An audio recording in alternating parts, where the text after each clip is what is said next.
Hello and welcome again. तो बेटे अभी तक जो हमने चर्चा करी है, एक तो वेंडर कंपनी की बुक्स में अकाउंटिंग किस तरीके से होती है इस बात की हमने चर्चा करी, और लास्ट सेशन में हमने ये भी देखा कि परचेसिंग कंपनी की बुक्स में जब अकाउंटिंग करी जाएगी तो पहले हमें केस को डिवाइड करना पड़ता है, amalgamation in the nature of merger के केस में, और फिर amalgamation in the nature of purchase के केस में, और उसके हिसाब से हम एंट्रीज करेंगे। एक तो ये चीज लास्ट सेशन में जो हमने क्वेश्चन करा था वेंडर कंपनी की बुक्स में, जब हमने अकाउंटिंग करी थी तो उसमें परचेज कंसिडरेशन गिवन था, और मैंने आपको यह भी बताया था कि मोर ऑफन देन नॉट हमें परचेज कंसिडरेशन क्वेश्चन में गिवन नहीं होगा।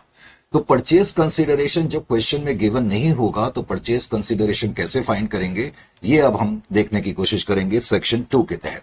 करेक्ट। तो जब परचेज कंसिडरेशन गिवन नहीं होता है, when PC is not given,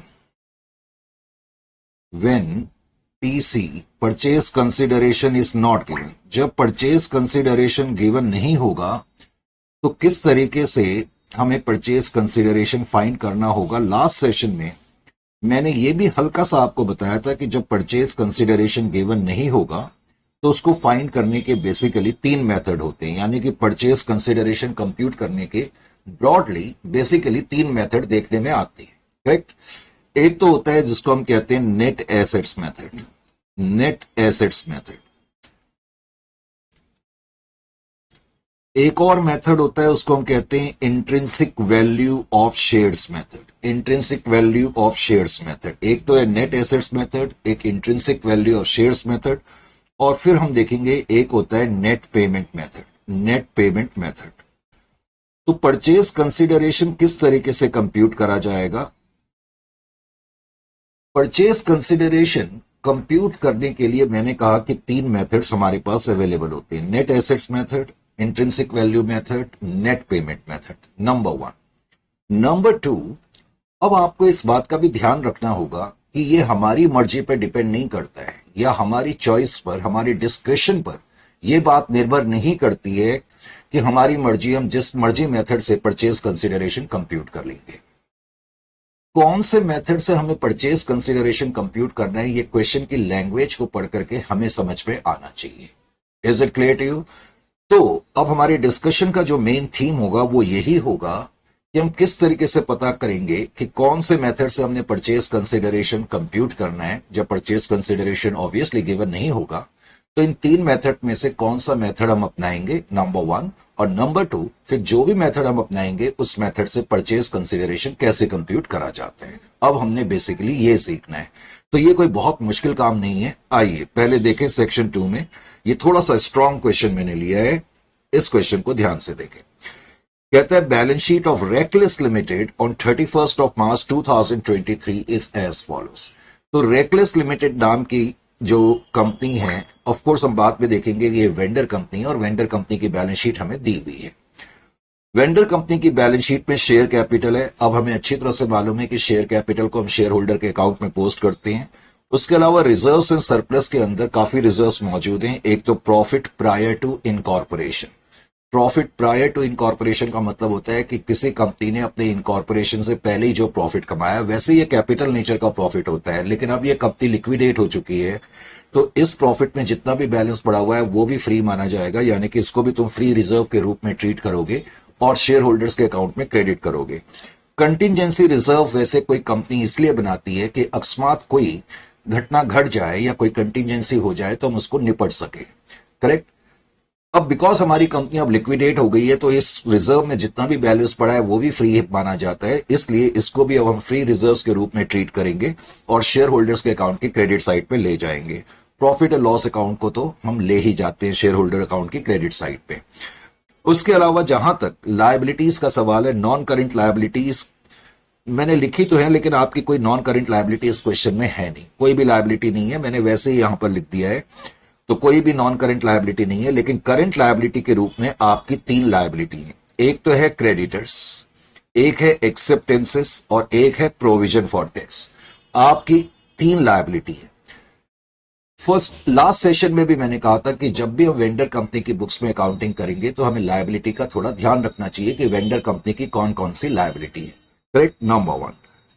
उसके बाद जहां तक एसेट साइड का सवाल है, एसेट्स में एक तो फ्री होल्ड प्रीमिसेस है, फिर मशीनरी है, फर्नीचर एंड फिटिंग्स है, करेक्ट। उसके अलावा फिर स्टॉक है, बिल्स रिसीवेबल है, डेटर्स का ग्रॉस अमाउंट तुम्हें दिया हुआ है और प्रोविजन फॉर डाउटफुल डेट्स भी दिया हुआ है, और नेट अमाउंट डेटर्स का 76,000 है।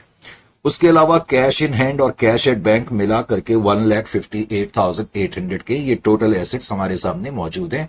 सारे के सारे ये एसेट है, इसमें कोई भी वैल्यूलेस एसेट अभी इस क्वेश्चन में नहीं है। Is it clear to you? उसके बाद अब आगे वो क्या कहते हैं, ध्यान से सुने। वो कहते हैं Careful Limited decided to take over the Reckless Limited. Careful Limited ने रेकलेस लिमिटेड नाम की कंपनी को टेक ओवर कर लिया। अब जब हमने टेक ओवर करा तो वो आगे क्या कहते हैं, Careful Limited decided to take over the Reckless Limited from 31st of March 2023 with the following assets at value noted against them. यानी कि हमने रेकलेस लिमिटेड को लिया तो सही, और रेकलेस लिमिटेड के हमने केवल ये वाले एसेट्स लिए हैं जो यहां पर दिए हुए हैं। क्वेश्चन में लिखा हुआ है कि हमने रेकलेस लिमिटेड को टेक ओवर करा, लेकिन हमने उनके केवल ये वाले एसेट्स लिए जो यहां पर लिखे हैं और इस वैल्यू पे लिए। यानी कि हमने बिल्स रिसीवेबल को लिया है, हमने फ्री होल्ड प्रीमिसेस को लिया है, फर्नीचर एंड फिटिंग्स को लिया है, मशीनरी को लिया है और स्टॉक को लिया है। अगर आप यहां पर ध्यान से देखेंगे तो तुम देखोगे कि जो बिल्स रिसीवेबल की वैल्यू है वो तो 15,000 है, तो बिल्स रिसीवेबल को तो 15,000 पर ही लिया गया है।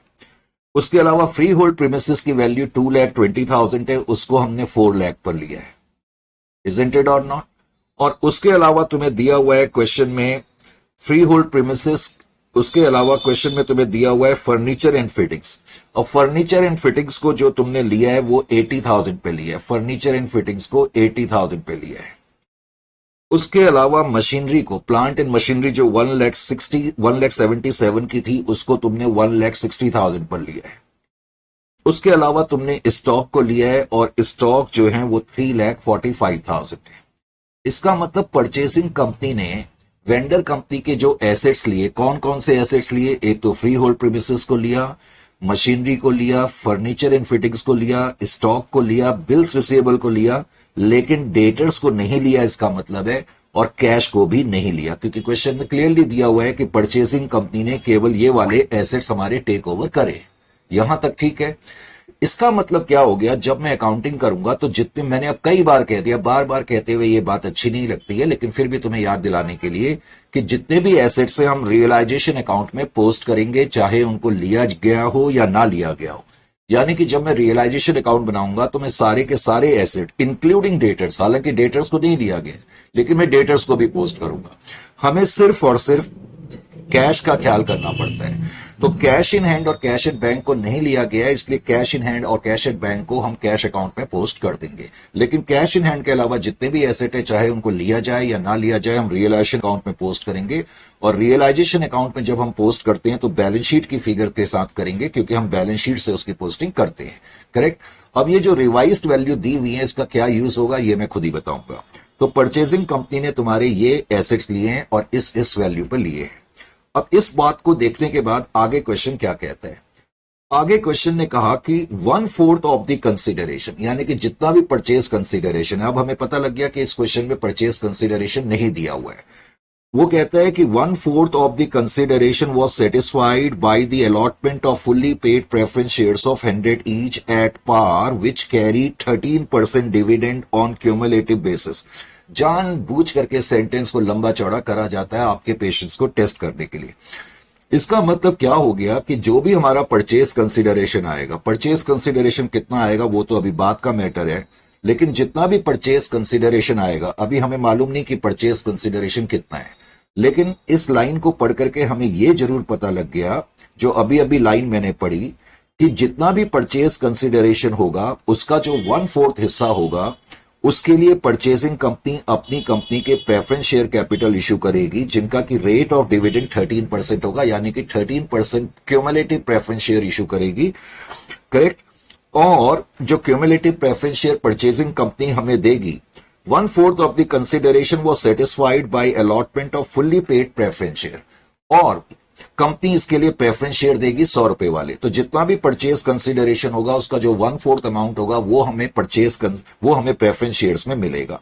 Is it clear to you और नॉट? अब जो बच गया रिमेनिंग अमाउंट 3/4, उसके बारे में क्वेश्चन क्या कहता है? कहता है जो रिमेनिंग अमाउंट है यानी कि बैलेंस। अब देखो इस वर्ड का ध्यान रखना है आपने, इस क्वेश्चन में परचेज कंसिडरेशन नहीं दिया है और वो कहता है कि कुछ अमाउंट हमें प्रेफरेंस शेयर में मिलेगा एंड बैलेंस। एंड बैलेंस, मैं बार बार ये वर्ड बैलेंस की क्यों चर्चा कर रहा हूं इसके बारे में भी मैं बताऊंगा। अब वो कहता है जो बैलेंस अमाउंट है यानी कि 3/4 अमाउंट है, was paid in the form of Careful Limited's equity share of ₹10 each, ₹8 paid। इसका मतलब पहले तो ये निकला कि जो बैलेंस अमाउंट है जो कि 3/4 है, कहता है जो बचा हुआ अमाउंट है उसके लिए परचेजिंग कंपनी हमें इक्विटी शेयर्स देगी। जो इक्विटी शेयर देगी वो 10 रुपए वाला होगा, 8 पेड अप के हिसाब से देगी। लेकिन इंपॉर्टेंट पॉइंट ये है कि जो भी परचेज कंसिडरेशन है उसका 1/4 हिस्सा प्रेफरेंस शेयर में परचेजिंग कंपनी देगी और 3/4 हिस्सा जो बैलेंस अमाउंट है वो इक्विटी शेयर्स में देगी।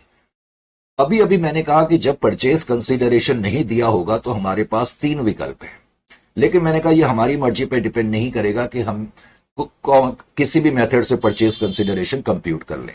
क्वेश्चन की लैंग्वेज को पढ़ के हमें समझना पड़ेगा कि कौन से मेथड से हमने परचेज कंसिडरेशन कंप्यूट करना है। तो अब मैं आपको थोड़ा सा इशारा और क्लू तो मैं तुम्हारे सामने रख रहा हूं। जब भी क्वेश्चन में परचेज कंसिडरेशन नहीं दिया हो और क्वेश्चन ये कहता हो कि कुछ अमाउंट कैश में प्रेफरेंस शेयर्स में मिल रहा है और बैलेंस, ये वर्ड बैलेंस बड़ा इंपॉर्टेंट है। जब भी क्वेश्चन में लिखा होगा बैलेंस वॉज पेड इन यानी कि बैलेंस किसी भी रूप में पे हो सकता है, इक्विटी शेयर्स में भी, कैश में भी। जब भी क्वेश्चन में ये लिखा होगा कि परचेज कंसिडरेशन का इतना हिस्सा इस रूप में मिल रहा है और बैलेंस इस रूप में मिल रहा है, यानी कि वर्ड बैलेंस जब भी आएगा तो आप नेट एसेट्स मेथड से परचेज कंसिडरेशन कंप्यूट करेंगे। पहले तो अब आपको यह समझ में आना चाहिए कि नेट एसेट्स मेथड से परचेज कंसिडरेशन कब कंप्यूट करा जाता है। अब कैसे कंप्यूट करेंगे वो मैं अभी आपको बताऊंगा, लेकिन पहले आपको यह समझना है कि हमने नेट एसेट्स मेथड से इस क्वेश्चन में परचेज कंसिडरेशन फाइंड करना है। क्यों करना है? क्योंकि क्वेश्चन में लिखा है कि जो बैलेंस है वो फलाना फलाना चीज में मिल रहा है, चाहे वो इक्विटी शेयर्स में, इस क्वेश्चन में कहता है इक्विटी शेयर्स में मिल रहा है। क्वेश्चन में यह भी लिखा हो सकता है कि बैलेंस जो है कैश में मिल रहा है, प्रेफरेंस शेयर में मिल रहा है या किसी और रूप में मिल रहा है। इंपॉर्टेंट चीज है कि बैलेंस वर्ड का आपने ध्यान रखना है। अब इस क्वेश्चन में एक और चीज लिखी है, वो कहता है सन्ड्री डेटर्स रियलाइज 79,500। याद रखें कि जितने भी आपके एसेट है, मैंने अभी शुरुआत में ही बोला, जितने भी एसेट हैं उसमें डेटर्स को नहीं लिया गया था। याद है आपको, डेटर्स को नहीं लिया गया था, लेकिन मैंने फिर भी आपको यह कहा था कि हम इसको रियलाइजेशन अकाउंट की डेबिट में पोस्ट करेंगे। मैंने पहली क्लास में यह भी बताया था कि कोई भी ऐसा एसेट जिसको आप रियलाइजेशन अकाउंट में पोस्ट कर चुके हैं, लेकिन अगर उस एसेट को नहीं लिया गया है और उसके रियलाइजेशन के बारे में इंफॉर्मेशन होगी तो फिर आप उसको रियलाइज करेंगे। उसकी एंट्री आप लिखेंगे cash account debit to realisation account, यानी कि बाद में हम इसकी एंट्री कर देंगे cash account debit to realisation account. अब इस क्वेश्चन में मजेदार चीज क्या लिखी है, वो कहते हैं एक्सेप्टेंसेस वर सेटल्ड फॉर 19,000। यानी कि जो हमारी 3 लायबिलिटी हैं, आप ध्यान रखें इसको, मैंने कहा थोड़ा सा टफ क्वेश्चन है। जो 3 लायबिलिटी हैं, ये हमारी 3 लायबिलिटी हैं। इन 3 लायबिलिटी के बारे में वो क्या कहता है कि एक्सेप्टेंसेस को 19,000 रुपीज देकर के हमने सेटल कर दिया, पे कर दिया। हमने का मतलब फिर वेंडर कंपनी इसका मतलब होगा, correct. Income tax authorities fix the taxation liability at 1,11,600। इसका मतलब जो प्रोविजन फॉर टैक्स मैंने यहां लिखा हुआ है तो उसके लिए जो हमने पेमेंट करी 1,11,600 करी। जो प्रोविजन फॉर टैक्स की लायबिलिटी 1,10,000 की थी उसको पे करने के लिए हमें 1,11,600 रुपए देने पड़े, यानी कि इस लायबिलिटी को भी हमने पे करा है। अब उसके बाद वो कहता है क्रेडिटर्स वर फाइनली सेटल्ड। अब क्रेडिटर्स को कैसे पेमेंट करा है? पॉइंट इंपॉर्टेंट ये है कि हमने क्रेडिटर्स को भी पे कर दिया। इसका मतलब ये हो गया कि इस क्वेश्चन में क्रेडिटर्स को भी हमने पे करा है, पर कितना अमाउंट पे करा अभी मैं बताऊंगा। लेकिन बिकॉज इन तीनों लायबिलिटी को हम पे कर रहे हैं, वेंडर कंपनी पे कर रही है, तो इसका मतलब है कि इस क्वेश्चन में परचेजिंग कंपनी ने सिर्फ और सिर्फ एसेट ही लिए हैं और कोई भी लायबिलिटी नहीं ली है, क्योंकि सारी की सारी लायबिलिटी हम पे कर रहे हैं। Is it clear to you और नॉट? वैसे भी क्वेश्चन की शुरुआती लाइन में लिखा है कि परचेजिंग कंपनी ने यह कहा था भाई हम तुम्हारे बिजनेस को तो ले रहे हैं, लेकिन हम तुम्हारे बिजनेस के सिर्फ एसेट्स ही लेंगे। इसका मतलब क्या हुआ कि हम आपकी लायबिलिटी को नहीं लेंगे। इसका मतलब है कि लायबिलिटीज को आप खुद ही पे करेंगे। Is it clear to you? तो वेंडर कंपनी ने तीनों लायबिलिटी जो है पे करी है, किसी भी लायबिलिटी को नहीं लिया गया। लेकिन मैं कई बार कह चुका हूं कि लायबिलिटी को लिया गया हो या ना लिया गया हो, पहले तो आपने रियलाइजेशन के क्रेडिट में लिखना ही लिखना है, लेकिन बाद में डेबिट में आप इनको पे भी करोगे। अब इस क्वेश्चन में एक और इंपॉर्टेंट पॉइंट क्या है, वो कहता है creditors were settled with the cash remaining after meeting the liquidation expenses which amounted to 4,000। इस लाइन का क्या मतलब हुआ, तीन लायबिलिटी थी, दो लायबिलिटी के बारे में तो क्लियरली कहा है कि हमने उसको 19,000 पे करे और 1,11,600 पे करे, लेकिन कैश के बारे में वो क्या, सॉरी क्रेडिटर्स के बारे में क्वेश्चन क्या कहता है, क्रेडिटर्स के बारे में क्वेश्चन कहता है कि कैश अकाउंट में जितना भी बैलेंस बच जाएगा लिक्विडेशन एक्सपेंसेस भी पे करने के बाद, यानी कि जितना बैलेंस कैश अकाउंट में बचेगा उतना बैलेंस हमने क्रेडिटर्स को पे करा है। Are you getting my point और नॉट? तो इस क्वेश्चन में क्रेडिटर को पे करने से पहले हमें देखना पड़ेगा कैश में कितना बैलेंस है, जितना भी बैलेंस होगा उससे हम क्रेडिटर्स को पे कर देंगे। अब इस क्वेश्चन की डिमांड क्या है, कहता है यू आर रिक्वायर्ड टू, एक तो कहता है calculate the number of equity shares and preference share to be allotted by Careful Limited, यानी कि परचेसिंग कंपनी। परचेसिंग कंपनी जो परचेज कंसिडरेशन दे रही है, कुछ तो प्रेफरेंस शेयर्स में दे रही है और कुछ इक्विटी शेयर्स में दे रही है। तो क्वेश्चन कहता है आप ये भी पता करो कि परचेसिंग कंपनी कितने नंबर ऑफ शेयर्स दे रही है, वो मैं अभी आपको बताऊंगा। फिर आगे कहता है prepare the important ledger accounts in the books of Reckless limited. Reckless limited vendor company है, उसके बुक्स में हमें इंपॉर्टेंट अकाउंट वही जो हम बनाते हैं लेजर अकाउंट हमें बनाने पड़ेंगे। और कहता है परचेसिंग कंपनी की बुक्स में आप जर्नल एंट्री करके बताएं। अब पहले तो मुझे यह बताओ, जब बाद में तुम परचेसिंग कंपनी की बुक्स में एंट्रीज करोगे तो आपको ये देखना पड़ेगा कि ये case amalgamation in the nature of merger का है या amalgamation in the nature of purchase का है। बिकॉज इस क्वेश्चन में सारे एसेट और लायबिलिटी नहीं लिए गए हैं, ना तो सारे एसेट्स लिए, ना तो कैश एट बैंक लिया गया है, ना डेटर्स लिया गया है और कोई भी लायबिलिटी नहीं ली है। तो एक भी कंडीशन वायलेट हो जाए तो फिर case amalgamation in the nature of purchase का होगा। यानी कि बाद में जब हम परचेजिंग कंपनी की बुक्स में एंट्रीज करेंगे तो ये मान करके करेंगे कि ये जो केस है amalgamation in the nature of purchase का केस है। Is it clear to you? अब आपने ये क्वेश्चन बड़ी अच्छी तरह से पढ़ लिया है। Is it clear to you? जाहिर है मैं अब आपको अच्छी तरह से सॉल्व करके बताऊंगा, इन फिगर्स को भी आप अपने दिमाग में रखने की कोशिश करें। करेक्ट? अब क्वेश्चन को सॉल्व करने के लिए मेरे को थोड़ा सा स्पेस की जरूरत पड़ेगी, तो पहले मैं अपने लिए थोड़ा सा स्पेस क्रिएट कर लूं। ये मैंने अपने लिए स्पेस क्रिएट कर ली। करेक्ट? अब जो जरूरत पड़ेगी तो हम फिर देख लेंगे क्वेश्चन में। इसको भी मैं थोड़ा सा वाइप आउट कर दूं। लीजिए जी। तो सबसे पहले तो मैंने कहा मुझे क्या करना पड़ेगा, बिकॉज इस क्वेश्चन में परचेज कंसिडरेशन गिवन नहीं है तो मुझे परचेज कंसिडरेशन फाइंड करना पड़ेगा। अब पहला स्टेप जो आपका होगा वो क्या होगा? First step calculation of purchase consideration. जब भी परचेज कंसिडरेशन नहीं गिवन होगा तो पहला काम तो आप यही करेंगे, परचेज कंसिडरेशन कंप्यूट करेंगे। Calculation of purchase consideration PC short में मैंने लिख दिया। परचेज कंसिडरेशन जो हम कंप्यूट कर रहे हैं नेट एसेट्स मेथड से कर रहे हैं, क्योंकि क्वेश्चन में लिखा था कि कुछ हिस्सा प्रेफरेंस शेयर में मिल रहा है और बैलेंस पोर्शन फलाना फलाना चीज में मिल रहा है, चाहे वो इस क्वेश्चन में इक्विटी शेयर्स में मिल रहा है, वो कैश में भी मिल सकता है। करेक्ट? तो वर्ड बैलेंस की वजह से मुझे नेट एसेट्स मेथड यूज करना पड़ेगा। नेट एसेट्स मेथड से परचेज कंसिडरेशन कैसे कंप्यूट करेंगे? तो कैलकुलेशन ऑफ परचेज कंसिडरेशन के लिए मैंने net assets method approach adopt करा। Net assets method, net assets method से परचेज कंसिडरेशन कैसे कंप्यूट करा जाएगा, अब आप यहां पर ध्यान से देखें। जब भी हम परचेज कंसिडरेशन कंप्यूट करेंगे, परचेज कंसिडरेशन कंप्यूट करने के लिए नेट एसेट्स मेथड से ऑफ कोर्स जब हम परचेज कंसिडरेशन कंप्यूट करेंगे, सबसे पहले तो मैं ये देखूंगा कि परचेसिंग कंपनी ने कौन कौन से एसेट्स लिए हैं। एसेट्स टेकन ओवर, कौन कौन से एसेट्स लिए हैं, नंबर 1। फिर मैं ये देखूंगा कि क्या उनकी कोई रिवाइज्ड वैल्यू है। तो assets taken over at revised value if any, ये जो मैंने RV लिखा है ना, इसका मतलब है रिवाइज्ड वैल्यू। यानी कि जितने भी एसेट्स परचेसिंग कंपनी ने लिए हैं, अगर उनकी कोई रिवाइज्ड वैल्यू है तो पहले आप उनकी रिवाइज्ड वैल्यू लिखेंगे, नहीं तो फिर उनकी बुक वैल्यू ही लिखेंगे। Is it clear to you और नॉट? यहां तक समझ में आ गया? तो हम नोट कर ही चुके हैं कि कौन कौन से एसेट्स परचेसिंग कंपनी ने हमारे लिए थे और किस किस वैल्यू पर लिए थे। Is it clear to? ये क्वेश्चन में बकायदा गिवन था। तो परचेसिंग कंपनी ने जो भी एसेट्स लिए हैं, पहले तो मैं उनको नोट कर लूं। आपने देखा था नीचे लिखा हुआ था क्वेश्चन में कि परचेसिंग कंपनी ने एक तो बिल्स रिसीवेबल लिया था, मुझे उसकी रिवाइज्ड वैल्यू याद है, आप चिंता मत करें, 15,000 की वैल्यू पर उन्होंने बिल्स रिसीवेबल को लिया था। जिस वैल्यू पर लिया था उस वैल्यू पर हम यहां पर लिखेंगे। फिर क्वेश्चन में आप नीचे की तरफ देखेंगे तो फ्री होल्ड प्रीमिसेस लिखा हुआ है। फ्री होल्ड प्रीमिसेस को उन्होंने 4 लाख की वैल्यू पर लिया है। एफपी का मतलब फ्री होल्ड प्रीमिसेस से है, तो 4 लाख की फिगर मैंने यहां पर लिख दी। उसके अलावा फर्नीचर एंड फिटिंग्स का अमाउंट तुम्हें क्वेश्चन में गिवन है। अब फर्नीचर एंड फिटिंग्स के अमाउंट को देखेंगे, आपको नहीं भी याद है तो घबराने की जरूरत नहीं। नीचे जो रिवाइज्ड वैल्यू लिखी हुई थी फर्नीचर एंड फिटिंग्स की वो 80,000 की लिखी थी, मैंने 80,000 लिख दिया। उसके बाद नीचे उन्होंने लिखा था कि मशीनरी को उन्होंने जो लिया है, मशीनरी की वैल्यू बैलेंस शीट के अंदर तो 1,77,000 है, लेकिन उसको लिया गया है 1,60,000 पर, तो 1,60,000 मैंने यहां पर लिख दिया।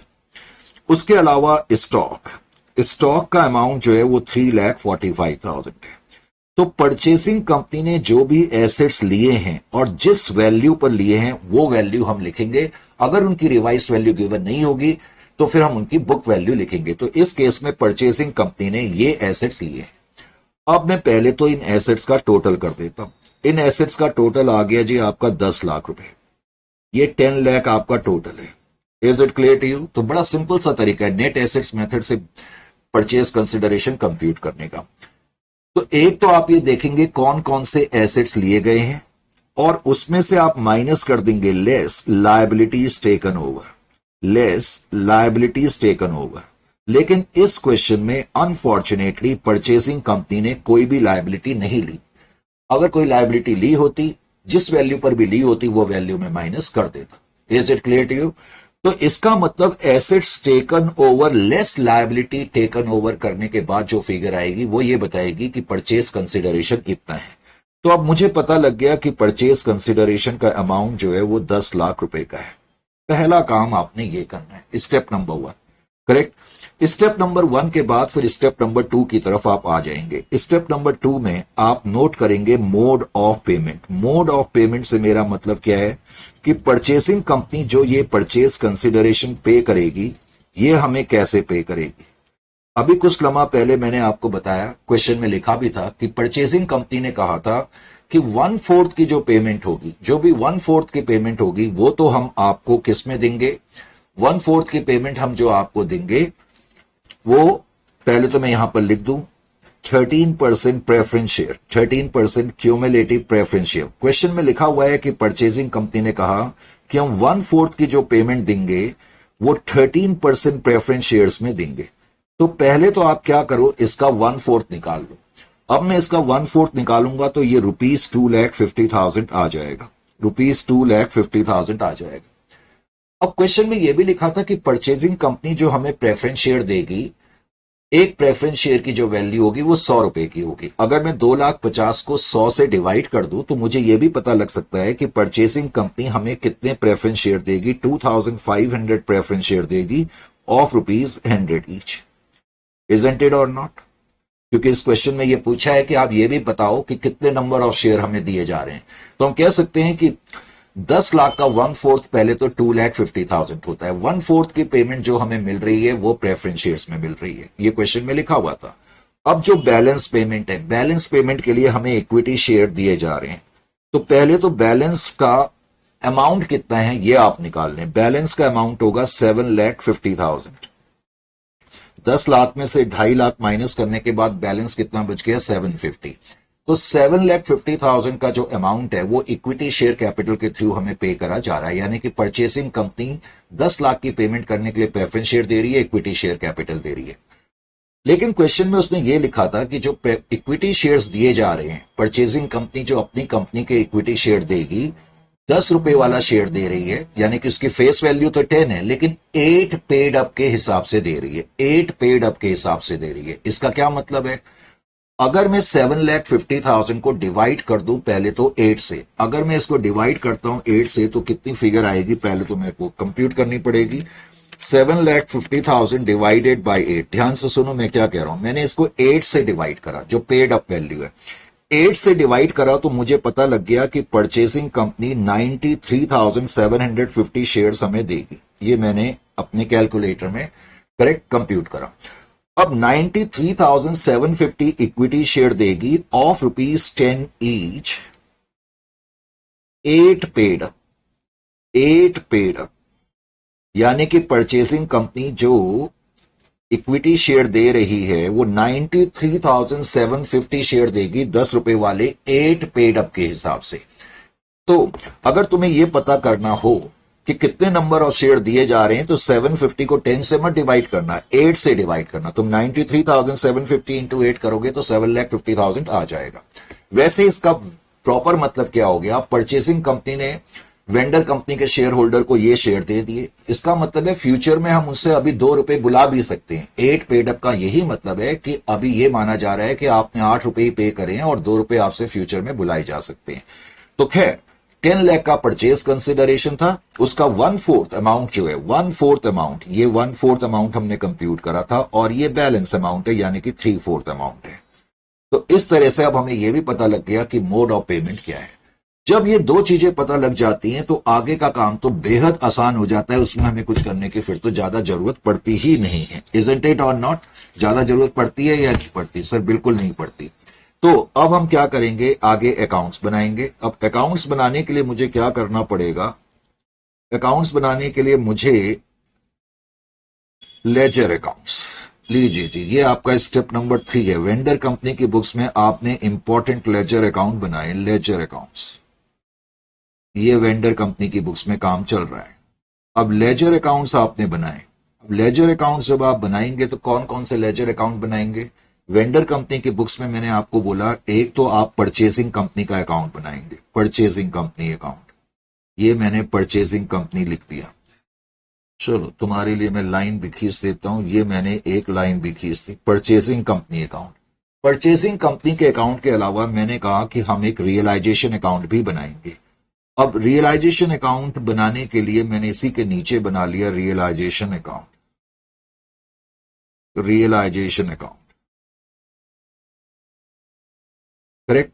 अब रियलाइजेशन अकाउंट भी मैंने बनाया, ये लीजिए जी रियलाइजेशन अकाउंट।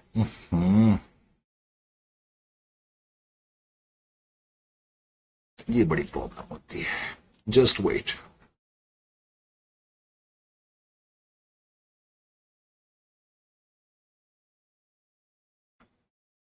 ये रियलाइजेशन अकाउंट बन गया। रियलाइजेशन अकाउंट के बाद अब मुझे क्या बनाना होगा, सर फटाफट कैश एंड बैंक अकाउंट बना लो। वेरी गुड, तुम तो स्मार्ट हो गए हो। कैश एंड बैंक अकाउंट मैंने बना दिया, ये मैंने कैश एंड बैंक अकाउंट बनाया। और उसके बाद मैं कौन सा अकाउंट बनाऊंगा, करेक्ट, कौन सा अकाउंट बनाऊंगा फटाफट बता दें। सर फटाफट शेयर होल्डर अकाउंट बना लो। चलो तुमने ये बात बहुत अच्छी बोली, तो मैंने ये शेयर होल्डर अकाउंट भी साथ साथ बना दिया, share holders account, correct, share holders account. थोड़ी सी और स्पेस क्रिएट कर लेते हैं, कहीं प्रॉब्लम ना आए। कहां भाग गया भाई,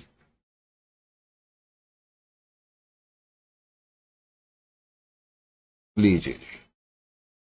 अब सबसे पहले तो आपने अपनी बैलेंस शीट को देखना है। अब बैलेंस शीट में सबसे पहले आपकी मर्जी है लायबिलिटी साइड से स्टार्ट करो या एसेट साइड से स्टार्ट करो, क्योंकि पहले लायबिलिटी साइड दी रहती है तो मैंने लायबिलिटी साइड से स्टार्ट कर दिया। आपको याद होगा कि पहला आइटम क्या था हमारा, शेयर कैपिटल दी हुई थी, इजंट इट और नॉट? तो शेयर कैपिटल जो दी हुई है, हमें दिया हुआ है कि शेयर कैपिटल में 6 लाख रुपए हैं, तो 6 लाख रुपए में शेयर होल्डर अकाउंट की क्रेडिट साइड में लिख दूंगा बाय शेयर कैपिटल, उसमें किसी तरह की कोई प्रॉब्लम नहीं है। शेयर कैपिटल 6 लाख हमने यहां पर लिख दिया। उसके बाद इस क्वेश्चन में रिजर्व एंड सरप्लस लिखा था और रिजर्व एंड सरप्लस के अंदर पीपीआई यानी कि प्रॉफिट प्रायर टू इनकॉर्पोरेशन हमें दिया हुआ था। और प्रॉफिट प्रायर टू इनकॉर्पोरेशन का अमाउंट जो तुम्हें दिया हुआ है वो 21,000 का बैलेंस शीट के अंदर दिया हुआ है, वो तुमने यहां पर लिख दिया। उसके अलावा दूसरा अमाउंट जो तुम्हें दिया हुआ है कंटिंजेंसी रिजर्व, ये जो मैंने CR लिखा है ये कंटिंजेंसी रिजर्व है। चलो मैं लिख ही देता हूं रिजर्व, कंटिंजेंसी रिजर्व। मैंने कहा लिक्विडेट हो चुकी है कंपनी, तो इस रिजर्व में जितना भी बैलेंस पड़ा होगा वो भी फ्री हो गया, क्योंकि अब कोई कंटिंजेंसी तो आने वाली है नहीं। तो कंटिंजेंसी रिजर्व में जो अमाउंट है बैलेंस शीट के अंदर वो 1,35,000 का है। उसके अलावा फिर प्रॉफिट एंड लॉस अकाउंट का अमाउंट था, प्रॉफिट एंड लॉस अकाउंट में 1,26,000 थे, तो यहां तो कोई प्रॉब्लम नहीं है। शेयर कैपिटल और जितने भी रिजर्व्स हैं, फ्री रिजर्व, वो सारे के सारे शेयर होल्डर्स में ही आते हैं। स्टैट्यूटरी रिजर्व होते तो वो भी यहां आते। हालांकि कोई स्पेसिफिक रिजर्व होता तो वो मैं रियलाइजेशन अकाउंट की क्रेडिट साइड में लिखूंगा। करेक्ट। अच्छा जी। उसके अलावा तीन लायबिलिटी हैं, जैसा कि मैंने बताया था इस क्वेश्चन में कोई लॉन्ग टर्म लायबिलिटी नहीं थी। एक तो क्रेडिटर्स नाम की लायबिलिटी है, तो क्रेडिटर्स का अमाउंट 1,13,000 पहले तो तुमने लिख दिया, 1,13,000। क्रेडिटर्स के बाद क्वेश्चन में एक्सेप्टेंसेस दिया हुआ है, ये भी लायबिलिटी के रूप में तुम्हारे को दिया हुआ है। एक्सेप्टेंसेस, एक्सेप्टेंसेस जो हैं, जो तुम्हें दी हुई है एक्सेप्टेंसेस क्वेश्चन में, आप देख रहे हो 20,000 रुपीज की एक्सेप्टेंसेस है। नहीं भी देख रहे हो तो आप सीधा यहीं पर देखते रहो, उसमें कोई प्रॉब्लम की बात नहीं है। बैलेंस शीट के अंदर एक्सेप्टेंस 20,000 है। मेन पॉइंट जो मैं तुम्हें बता रहा हूं कि किसी भी लायबिलिटी को नहीं लिया गया है। नंबर वन, लायबिलिटी को लिया जाए या ना लिया जाए, आपने ध्यान ये रखना है कि आपने रियलाइजेशन अकाउंट की क्रेडिट में तो उसको पोस्ट करना ही करना है। उसके अलावा प्रोविजन फॉर टैक्स है। अब प्रोविजन फॉर टैक्स का जो अमाउंट आपको गिवन है, प्रोविजन फॉर टैक्स 1,10,000 का अमाउंट ये गिवन है, ये भी आपने यहां पर लिख दिया। Is it clear to you? यहां तक तो कोई प्रॉब्लम किसी तरीके की आपको नहीं होनी चाहिए। अब उसके अलावा क्वेश्चन क्या कहता है, अब एसेट साइड की तरफ हम बढ़ेंगे। अब एसेट साइड में जैसा कि हमने पढ़ा था, पहला आइटम फ्री होल्ड प्रीमिसेस है, एफपी, फ्री होल्ड प्रीमिसेस। जितने भी एसेट्स हैं उसको हम रियलाइजेशन अकाउंट की डेबिट साइड में पोस्ट करेंगे। अब एक चीज मैं बता दूं, कई बार ना बच्चों को एग्जामिनेशन में कंफ्यूजन सी हो जाती है, यहां पर रिवाइज्ड वैल्यू लिखें या क्या लिखें। बाबा ध्यान ये रखना है कि जब आप रियलाइजेशन अकाउंट बनाते हो तो आप बैलेंस शीट के थ्रू बनाते हो, तो इसलिए रियलाइजेशन अकाउंट के अंदर जो भी वैल्यूज आएंगी, जो बैलेंस शीट पे गिवन होंगी, यानी कि बुक वैल्यूज जो होंगी, उन्हीं को हम यहां पर लिखेंगे। उसके अलावा नेक्स्ट आइटम तुम देख रहे हो मशीनरी है। मशीनरी का अमाउंट 1,77,000 है, उसको भी रियलाइजेशन अकाउंट की डेबिट साइड में लिख करके मैंने क्लोज कर दिया। उसके बाद फिर फर्नीचर एंड फिटिंग्स है, उसको भी मैंने यहां पर लिखा, फर्नीचर एंड फिटिंग्स 90,800 की। फर्नीचर एंड फिटिंग्स के बाद स्टॉक का अमाउंट तुम्हें दिया हुआ है। स्टॉक का अमाउंट 3,87,400 का है, तो स्टॉक का अमाउंट भी तुमने यहां पर लिख दिया। Is it clear? उसके अलावा फिर तुम्हें दिया हुआ है बिल्स रिसेबल। बिल्स रिसेबल का अमाउंट 15,000 है, उसको भी तुमने लिखा। जितने भी एसेट्स हैं सब रियलाइजेशन की डेबिट पे आएंगे, चाहे उनको लिया जाए या ना लिया जाए। हालांकि ये जो आइटम अभी तक मैंने लिखे हैं ये सारे के सारे लिए गए हैं, लेकिन जो अगला आइटम मैं लिखने जा रहा हूं, डेटर्स। अब डेटर्स जो तुम्हें क्वेश्चन में दिए हुए थे, हमने जब पढ़ा था तो मैंने बताया था ग्रॉस अमाउंट 80,000 दिया है और उसमें से लेस प्रोविजन करके लिखा हुआ है 76,000, यानी कि 80,000 less provision for doubtful debts 4,000, और आउटर कॉलम में जो लिखा हुआ है वो 76 है। अब दो तरीके हैं, अगर आप पहले तो ध्यान रखना डेटर्स को नहीं लिया गया है, लेकिन मैं फिर भी डेटर्स को यहां पर पोस्ट करूंगा, नंबर वन। नंबर टू, मैं चाहूं तो यहां ग्रॉस फिगर लिख सकता हूं। सपोज मैं ग्रॉस फिगर लिखूं यहां पर 80,000, तो मैंने यहां 80,000 लिख दी। और जो इसके अगेंस्ट प्रोविजन बना हुआ है, मैंने बताया था provision for doubtful debts specific reserve है, तो प्रोविजन फॉर डाउटफुल डेट्स को फिर तुम्हें क्रेडिट साइड में लिखना पड़ेगा, प्रोविजन फॉर डाउटफुल डेट्स। इस क्वेश्चन में मैंने ऐसे लिख दिया। और या तुम चाहो तो सीधा ही 80,000 माइनस 4,000 करके 76,000 लिख सकते थे, ये तुम्हारी मर्जी है। Is it clear to you? यहां तक समझ में आ गया? प्रोविजन फॉर डाउटफुल डेट्स जो है वो स्पेसिफिक रिजर्व होता है, वो जितने भी स्पेसिफिक रिजर्व होते हैं वो प्रोविजन ही होता है। अब एसेट साइड में कैश इन हैंड और कैश एट बैंक जो कि मिलाकर के 1,58,800 है। इस क्वेश्चन में कैश इन हैंड को नहीं, कैश या बैंक को नहीं लिया गया है, इसलिए कैश बैंक अकाउंट में डेबिट साइड में मैं लिख दूंगा बैलेंस ब्रॉट डाउन मिला करके 1,58,800। ये कैश इन हैंड और बैंक का बैलेंस मैंने मिला करके लिख दिया। इस तरह बैलेंस शीट का काम तो हो गया खत्म। अब जब बैलेंस शीट का काम खत्म हो जाता है तो सबसे पहले हमने परचेज कंसिडरेशन के बारे में सोचना है।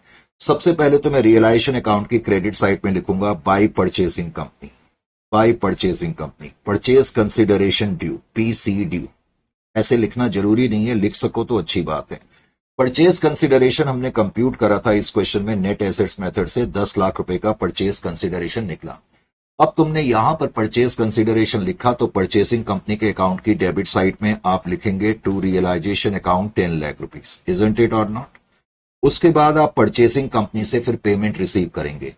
हमने देखा कि 1/4 की पेमेंट परचेसिंग कंपनी जो हमें कर रही है वो प्रेफरेंस शेयर्स में कर रही है, 13% preference shares in purchasing company, in purchasing company, तो 2.5 लाख रुपए की पेमेंट प्रेफरेंस शेयर्स के थ्रू हो रही है। और फिर हम लिखेंगे equity shares in purchasing company account, equity shares in purchasing company account, correct. जो इक्विटी शेयर्स मिले वो 7.5 लाख के मिले। मैंने अब कई बार आपको बता दिया है कि जैसे ही आपको मोड ऑफ पेमेंट रिसीव होगी ये अकाउंट इमीडिएटली क्लोज हो जाएगा। तो ये अकाउंट तो आपका क्लोज हो गया। अब इस क्वेश्चन में आपको जो परचेज कंसिडरेशन है वो कैश में नहीं मिल रहा। अगर कैश में मिल रहा होता तो मैं कैश अकाउंट की डेबिट साइड में टू परचेसिंग कंपनी लिख देता। मैंने बताया था कैश को छोड़ के किसी भी फॉर्म में पेमेंट मिलेगी तो वो शेयर होल्डर्स अकाउंट की डेबिट में हम लिखेंगे। तो शेयर होल्डर्स अकाउंट की डेबिट साइड पे मैं आया। अब डेबिट साइड में थोड़ी जगह कम बची है, कोई बात नहीं। डेबिट साइड पे मैंने लिखा to 13% preference shares, to 13% preference shares. वैसे तुम लिखना इन परचेसिंग कंपनी पूरा लिखना। अब मेरे पास थोड़ी जगह कम बच रही है तो मैंने 13% प्रेफरेंस शेयर लिख दिया 2,50,000। तो मैं पूरा लिखना चाहिए 13% preference shares in purchasing company. इसी तरह से जो इक्विटी शेयर्स मिले वो भी तुम लिखोगे equity shares in purchasing company. अब मैंने यहां पर डायरेक्टली इक्विटी शेयर्स ही लिख दिया 7,50,000। कैश को छोड़ के किसी भी रूप में पेमेंट मिले, करेक्ट, किसी भी रूप में पेमेंट मिलेगी कैश को छोड़ करके, तो उसको तुमने शेयर होल्डर्स अकाउंट में ले जाना है। यहां तक का काम पूरा हो गया। तो मैंने कहा उसके बाद फिर 2 क्वेश्चन हमने पूछने हैं। क्या कोई ऐसा एसेट है जिसको नहीं लिया गया है और आपने रियलाइजेशन में पोस्ट कराया? Yes, debtors. क्या इस एसेट को बेचने के बारे में कोई इंफॉर्मेशन है? यस। अगर है तो मैं एंट्री करूंगा cash account debit to realisation, यानी कि मैं रियलाइजेशन अकाउंट की क्रेडिट साइड में लिखूंगा बाई कैश। वैसे तुम ब्रैकेट में लिख सकते हो डेटर्स, क्योंकि ये तुमने डेटर्स को रियलाइज करा। क्वेश्चन में लिखा था कि डेटर्स को जो तुमने रियलाइज करा था, क्वेश्चन में एक्चुअली मैंने ना साइड में, क्योंकि बार बार मेरे को फ्लिप ना करना पड़े, तो मैंने साइड में क्वेश्चंस शीट भी रखी हुई है। 79,500 में हमने डेटर्स को बेचा, 79,500 में। तो मैंने 79,500 लिख दिया। इमीडिएटली कैश अकाउंट में भी आप आएंगे और डेबिट में लिखेंगे टू रियलाइजेशन। ब्रैकेट में आप लिख सकते हैं डेटर्स 79,500।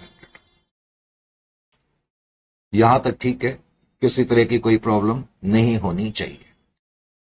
अब लास्ट क्वेश्चन, क्या कोई ऐसी लायबिलिटी है जिसको नहीं लिया गया? सर इस क्वेश्चन में तो किसी भी लायबिलिटी को नहीं लिया गया। एब्सोल्युटली, इस क्वेश्चन में ना तो क्रेडिटर्स को, ना एक्सेप्टेंसेस को और ना इनकम टैक्स लायबिलिटी, किसी को भी नहीं लिया गया है। तो जाहिर है कि मुझे इनको पे करना पड़ेगा। अब जब मैं इनको पे करूंगा तो मैं रियलाइजेशन अकाउंट की डेबिट में पहले तो आऊंगा। रियलाइजेशन अकाउंट की डेबिट साइड पे मैं लिखूंगा टू कैश। अब 3 लायबिलिटी थी इस क्वेश्चन में। एक तो था क्रेडिटर्स, एक तो है क्रेडिटर्स, लेकिन क्रेडिटर्स के बारे में हमें डायरेक्टली क्वेश्चन में नहीं दिया हुआ है कि हम क्रेडिटर्स को एग्जैक्टली कितना अमाउंट पे कर रहे हैं। तो पहले तुम क्या करो, जो तुम्हें क्लियरली दिया है पहले तुम उसको लिख लो। फॉर एग्जाम्पल, जैसे कि इस क्वेश्चन में दिया हुआ है कि एक्सेप्टेंसेस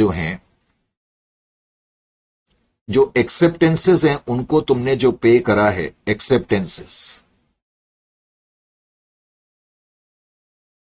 एक्सेप्टेंसेस को आपने 19,000 पे करा है। उसके अलावा क्वेश्चन में लिखा हुआ है कि जो इनकम टैक्स लायबिलिटी यानी कि provision for tax, ITL, income tax liability या प्रोविजन फॉर टैक्स जो भी है, वो कहता है उसको तुमने 1,11,600 रुपए पे करे, करेक्ट।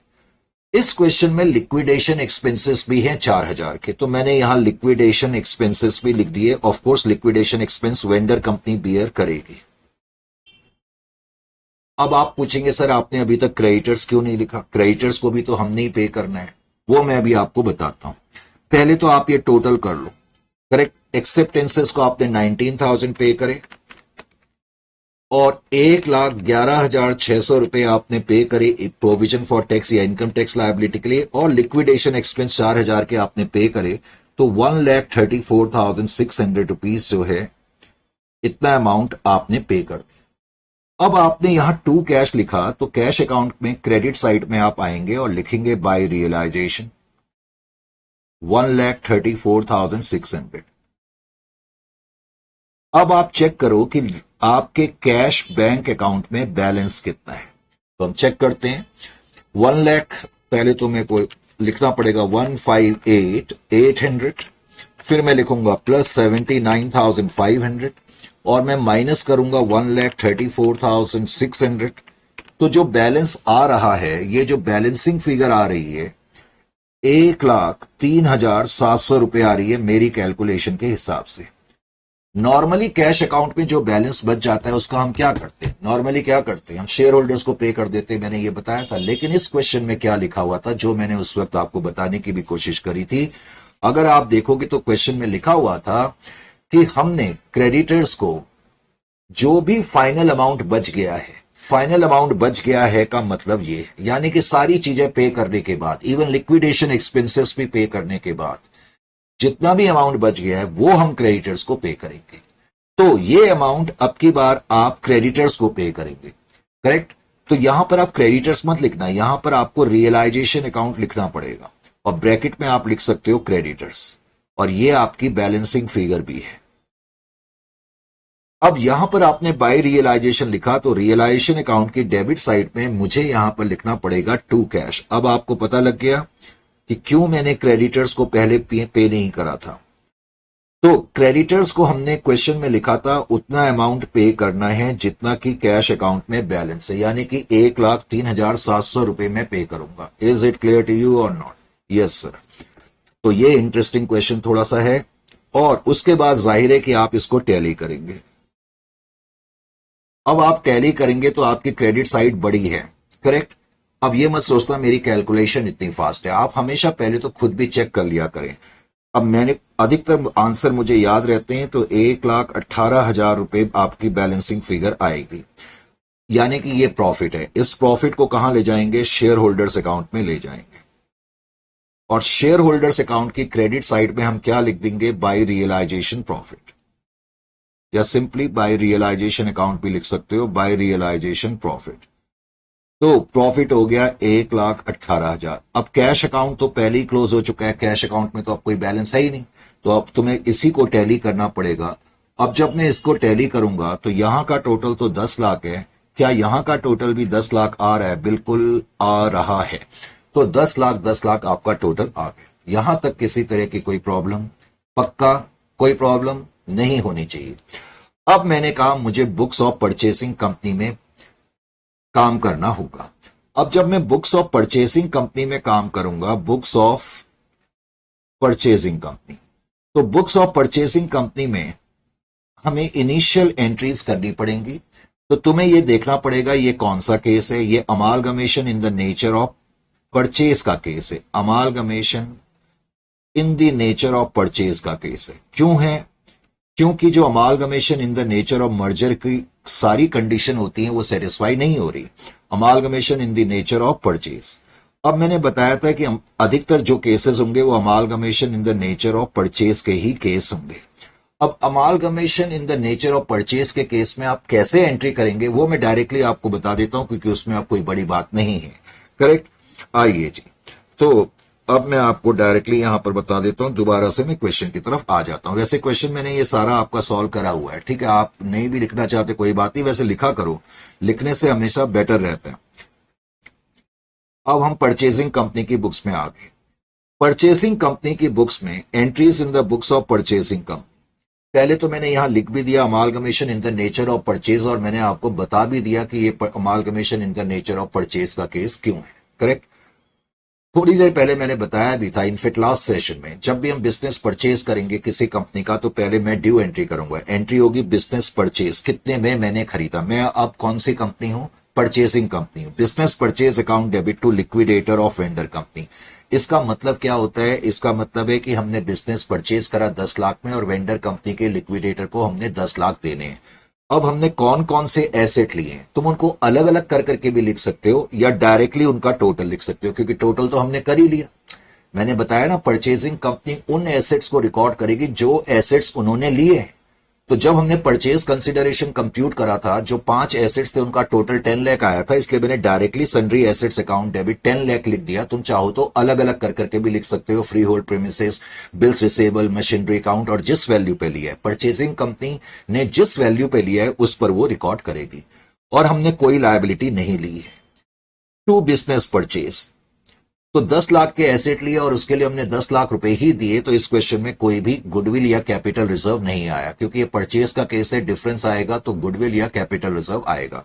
अब हमने लिक्विडेटर ऑफ वेंडर कंपनी को 10 लाख रुपए की पेमेंट करनी है। 10 लाख की पेमेंट करने के लिए हमने अब की बार कोई कैश नहीं दिया, लेकिन हमने प्रेफरेंस शेयर 2.5 लाख के दिए, और मैं आपको बता ही चुका हूं 2500 शेयर 100 रुपए वाले हमने दिए हैं, और हमने 7,50,000 के इक्विटी शेयर दिए। इसको 8 से डिवाइड करके हमें पता लगा था कि 93,750 शेयर्स हमने दिए हैं 10 रुपए वाले 8 पेड अप के हिसाब से। इस तरह से परचेजिंग कंपनी की बुक्स में आपको इसमें एंट्री करनी होगी। Is it clear to you और नॉट? तो इस तरीके से हमने इसमें काम करना है। आइए जी 2.2 की तरफ पढ़ते हैं। अब 2.2 भी थोड़ा सा स्ट्रॉन्ग लेवल का क्वेश्चन है। 2.2 में वो क्या कहता है? कहता है following is the balance sheet of आहट लिमिटेड एज एट 31/3/2023। 31/3/2023 को आहट लिमिटेड नाम की कोई कंपनी है, खूबसूरत नाम है।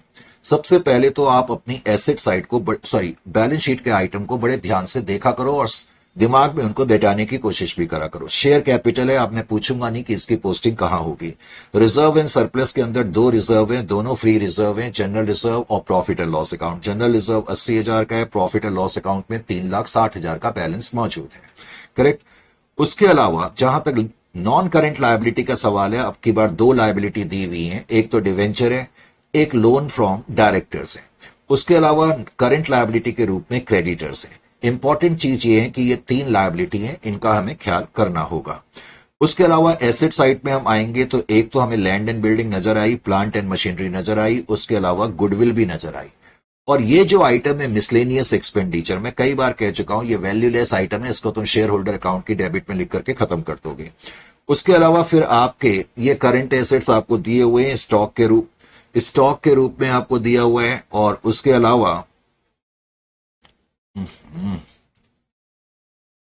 अलावा फिर आपको इस केस में डेटर्स की फिगर 260 और कैश एट बैंक 1,36,000 का दिया हुआ है।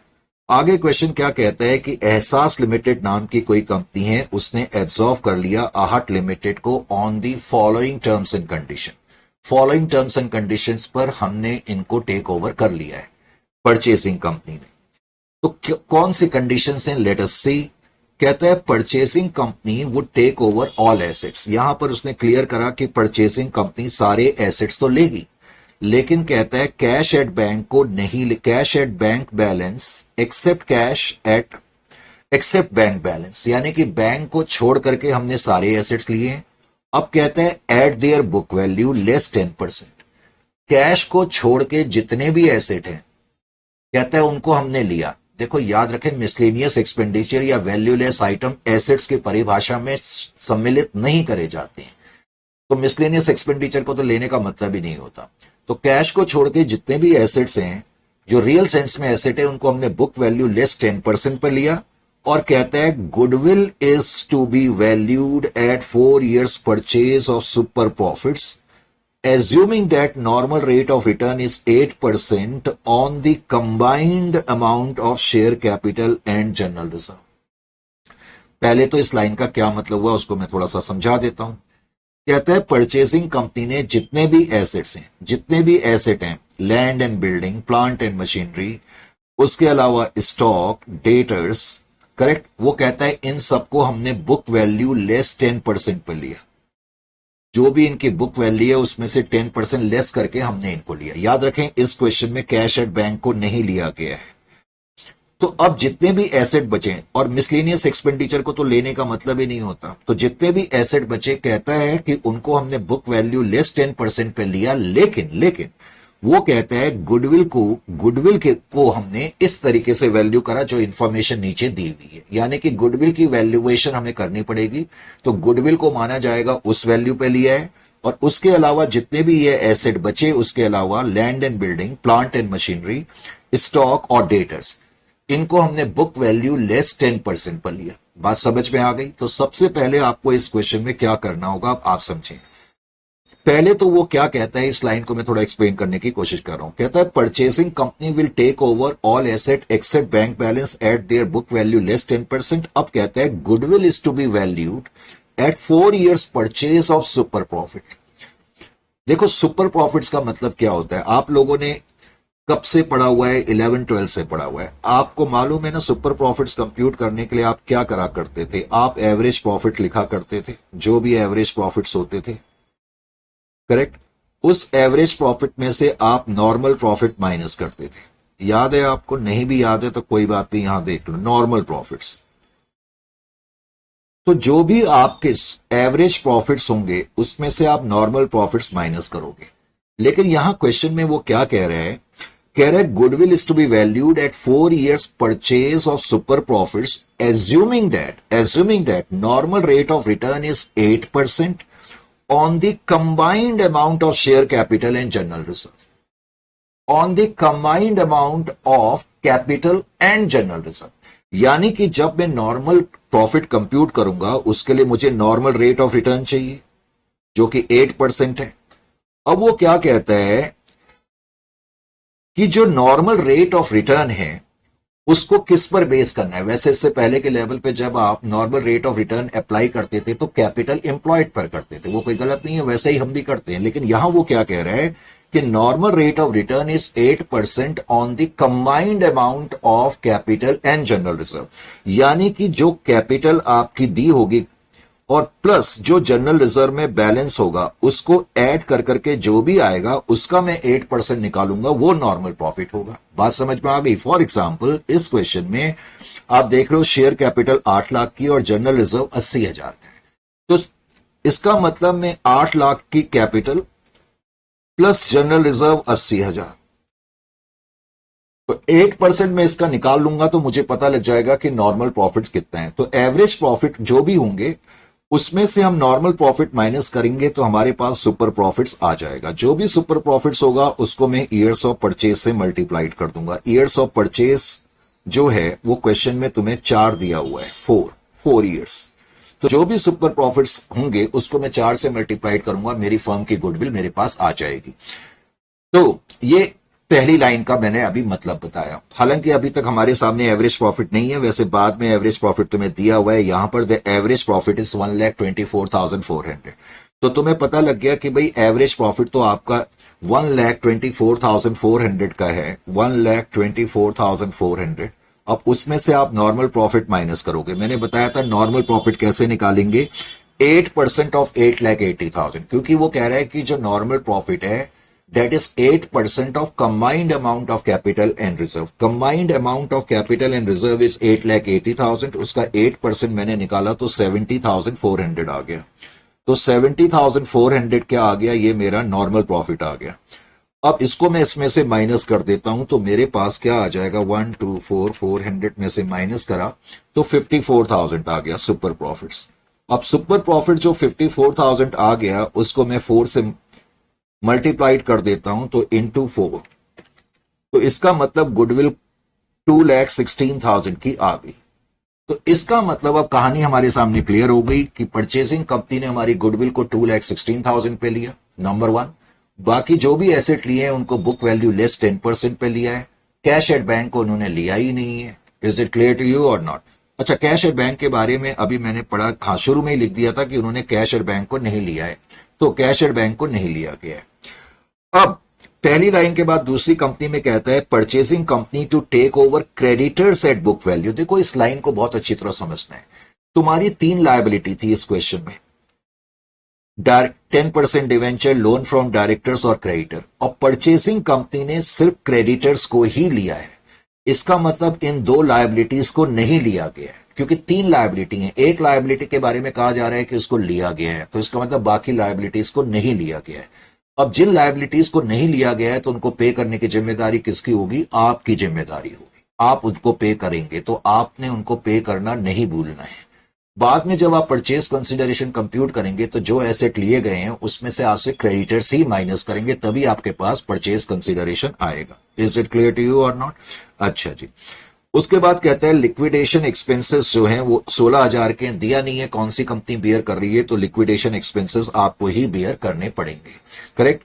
अब ये जो बाद में 2 लाइन दी हुई है ना, ये जो 2 लाइनें दी हुई हैं, इन दो लाइन का यूज हम देखेंगे कि परचेसिंग कंपनी की बुक्स में होगा, और क्या यूज होगा वो मैं अभी आपको खुद ही बताऊंगा। अब सबसे पहले तो हम वेंडर कंपनी की बुक्स में क्वेश्चन को सॉल्व करेंगे।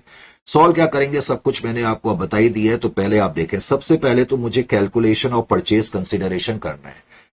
सबसे पहले मैंने उसके लिए गुडविल को कंप्यूट करा, जो मैंने अभी करके आपको बताया। एवरेज प्रॉफिट 1,24,400 के दिए हुए हैं, उसमें से मैंने माइनस करा 8% ऑफ कैपिटल प्लस रिजर्व। तो 8% ऑफ कैपिटल, कैपिटल 8 लाख की है, रिजर्व 80,000 के हैं, तो 70,400 हमारा क्या आ गया, नॉर्मल प्रॉफिट आ गया। तो इस तरह से 54,000 क्या आ गया, सुपर प्रॉफिट्स आ गया, जिसको हम excess of average profit over 8% of capital plus reserve भी कह सकते हैं। तो 54,000 का है और मैंने उसको 4 से मल्टीप्लाइड करा ईयर्स ऑफ परचेज से, तो 2,16,000। इसका मतलब गुडविल को हमने 2,16,000 पर लिया, नंबर 1। अब नंबर 2 में क्या करूंगा, बिल्डिंग, परचेसिंग कंपनी ने हमारी बिल्डिंग को लिया 3,40,000 लेस 10%, तो 3,06,000। Plant and machinery 6,40,000 less 10%, 5,76,000। Stock 2,20,000 less 10%, 1,98,000। Debtors 2,60,000 less 10%, 2,34,000। और कैश को उन्होंने नहीं लिया है। तो बाकी गुडविल को छोड़ के जितने भी एसेट बचे थे उन्होंने बुक वैल्यू लेस 10% पर लिए, लेकिन गुडविल को 2,16,000 पे लिया।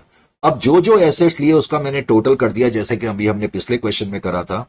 तो अगर मैं इनका टोटल देखूंगा तो दिस टोटल विल बी, ये इसको काट देना, ये गलती से हो गया है।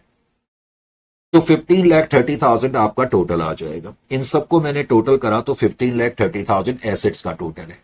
Asset taken over less liability taken over. इस क्वेश्चन में आपने सिर्फ क्रेडिटर्स को लिया है और क्रेडिटर 3,20,000 के हैं, तो 3,20,000 को 15,30,000 में से आप माइनस करेंगे तो परचेज कंसिडरेशन 12,10,000 का आ जाएगा।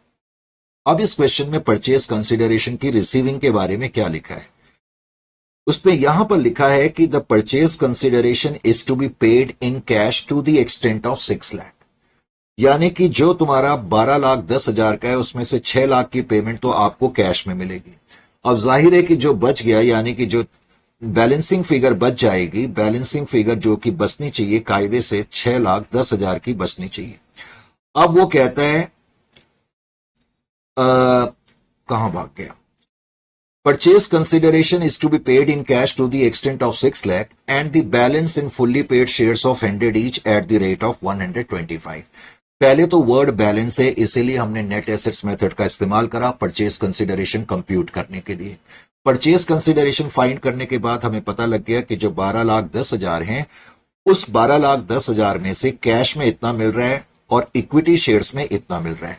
अब अगर मैं ये देखना चाहता हूं कि परचेजिंग कंपनी कितने इक्विटी शेयर इशू करेगी, तो मुझे 6,10,000 को 125 से डिवाइड करना पड़ेगा, क्योंकि परचेजिंग कंपनी 100 रुपए वाला शेयर 125 के हिसाब से इशू कर रही है। 6,10,000 डिवाइडेड बाई 125 मैंने करा तो 4,880 शेयर्स आ गए। 6,10,000 डिवाइडेड बाई 125, 4,880, 4,880 शेयर्स हैं। आपकी बुक्स में वैसे लिखा ही होगा 6,10,000 डिवाइडेड बाय 125, 4,880। तो 6,10,000 का अमाउंट हमें जो है वो किस में मिलेगा, इक्विटी शेयर्स में। अब हमें पता लग गया मोड ऑफ पेमेंट ये है, हमें पता लग गया परचेज कंसिडरेशन ये है, तो रियलाइजेशन अकाउंट बनाना तो 1 मिनट का काम है। अब रियलाइजेशन अकाउंट में जब पोस्टिंग करेंगे, जितने भी एसेट्स हम रियलाइजेशन अकाउंट की डेबिट में लिखेंगे गुडविल, लेकिन मैंने कहा बुक वैल्यू पे लिखेंगे, जो बैलेंस शीट के अंदर वैल्यू दी रहती है। Plant and machinery, stock, debtors. फिर बैलेंस शीट में एसेट साइड में जो कैश है उसको आपने कैश अकाउंट में लिख दिया 1,36,000, उसको हमने रियलाइजेशन अकाउंट में पोस्ट नहीं करा। अब हम लायबिलिटी साइड की तरफ आते हैं। लायबिलिटी साइड में जो पहला आइटम था शेयर कैपिटल, ये शेयर होल्डर्स अकाउंट है, पहले तो ध्यान रखना। शेयर होल्डर्स अकाउंट की क्रेडिट साइड में बाय शेयर कैपिटल। तुमने देखा बैलेंस शीट में जनरल रिजर्व 80,000 का है, प्रॉफिट एंड लॉस अकाउंट 3,60,000 का है, ये हम शेयर होल्डर अकाउंट की क्रेडिट साइड में लिख देंगे, करेक्ट।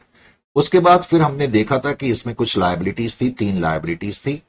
तो 3 लायबिलिटी जो थी डिवेंचर्स, लोन और क्रेडिटर्स के रूप में थी। हालांकि सिर्फ क्रेडिटर्स को लिया गया है, तो हमें यह मालूम होना चाहिए कि इन 2 लायबिलिटी को नहीं लिया गया है, करेक्ट।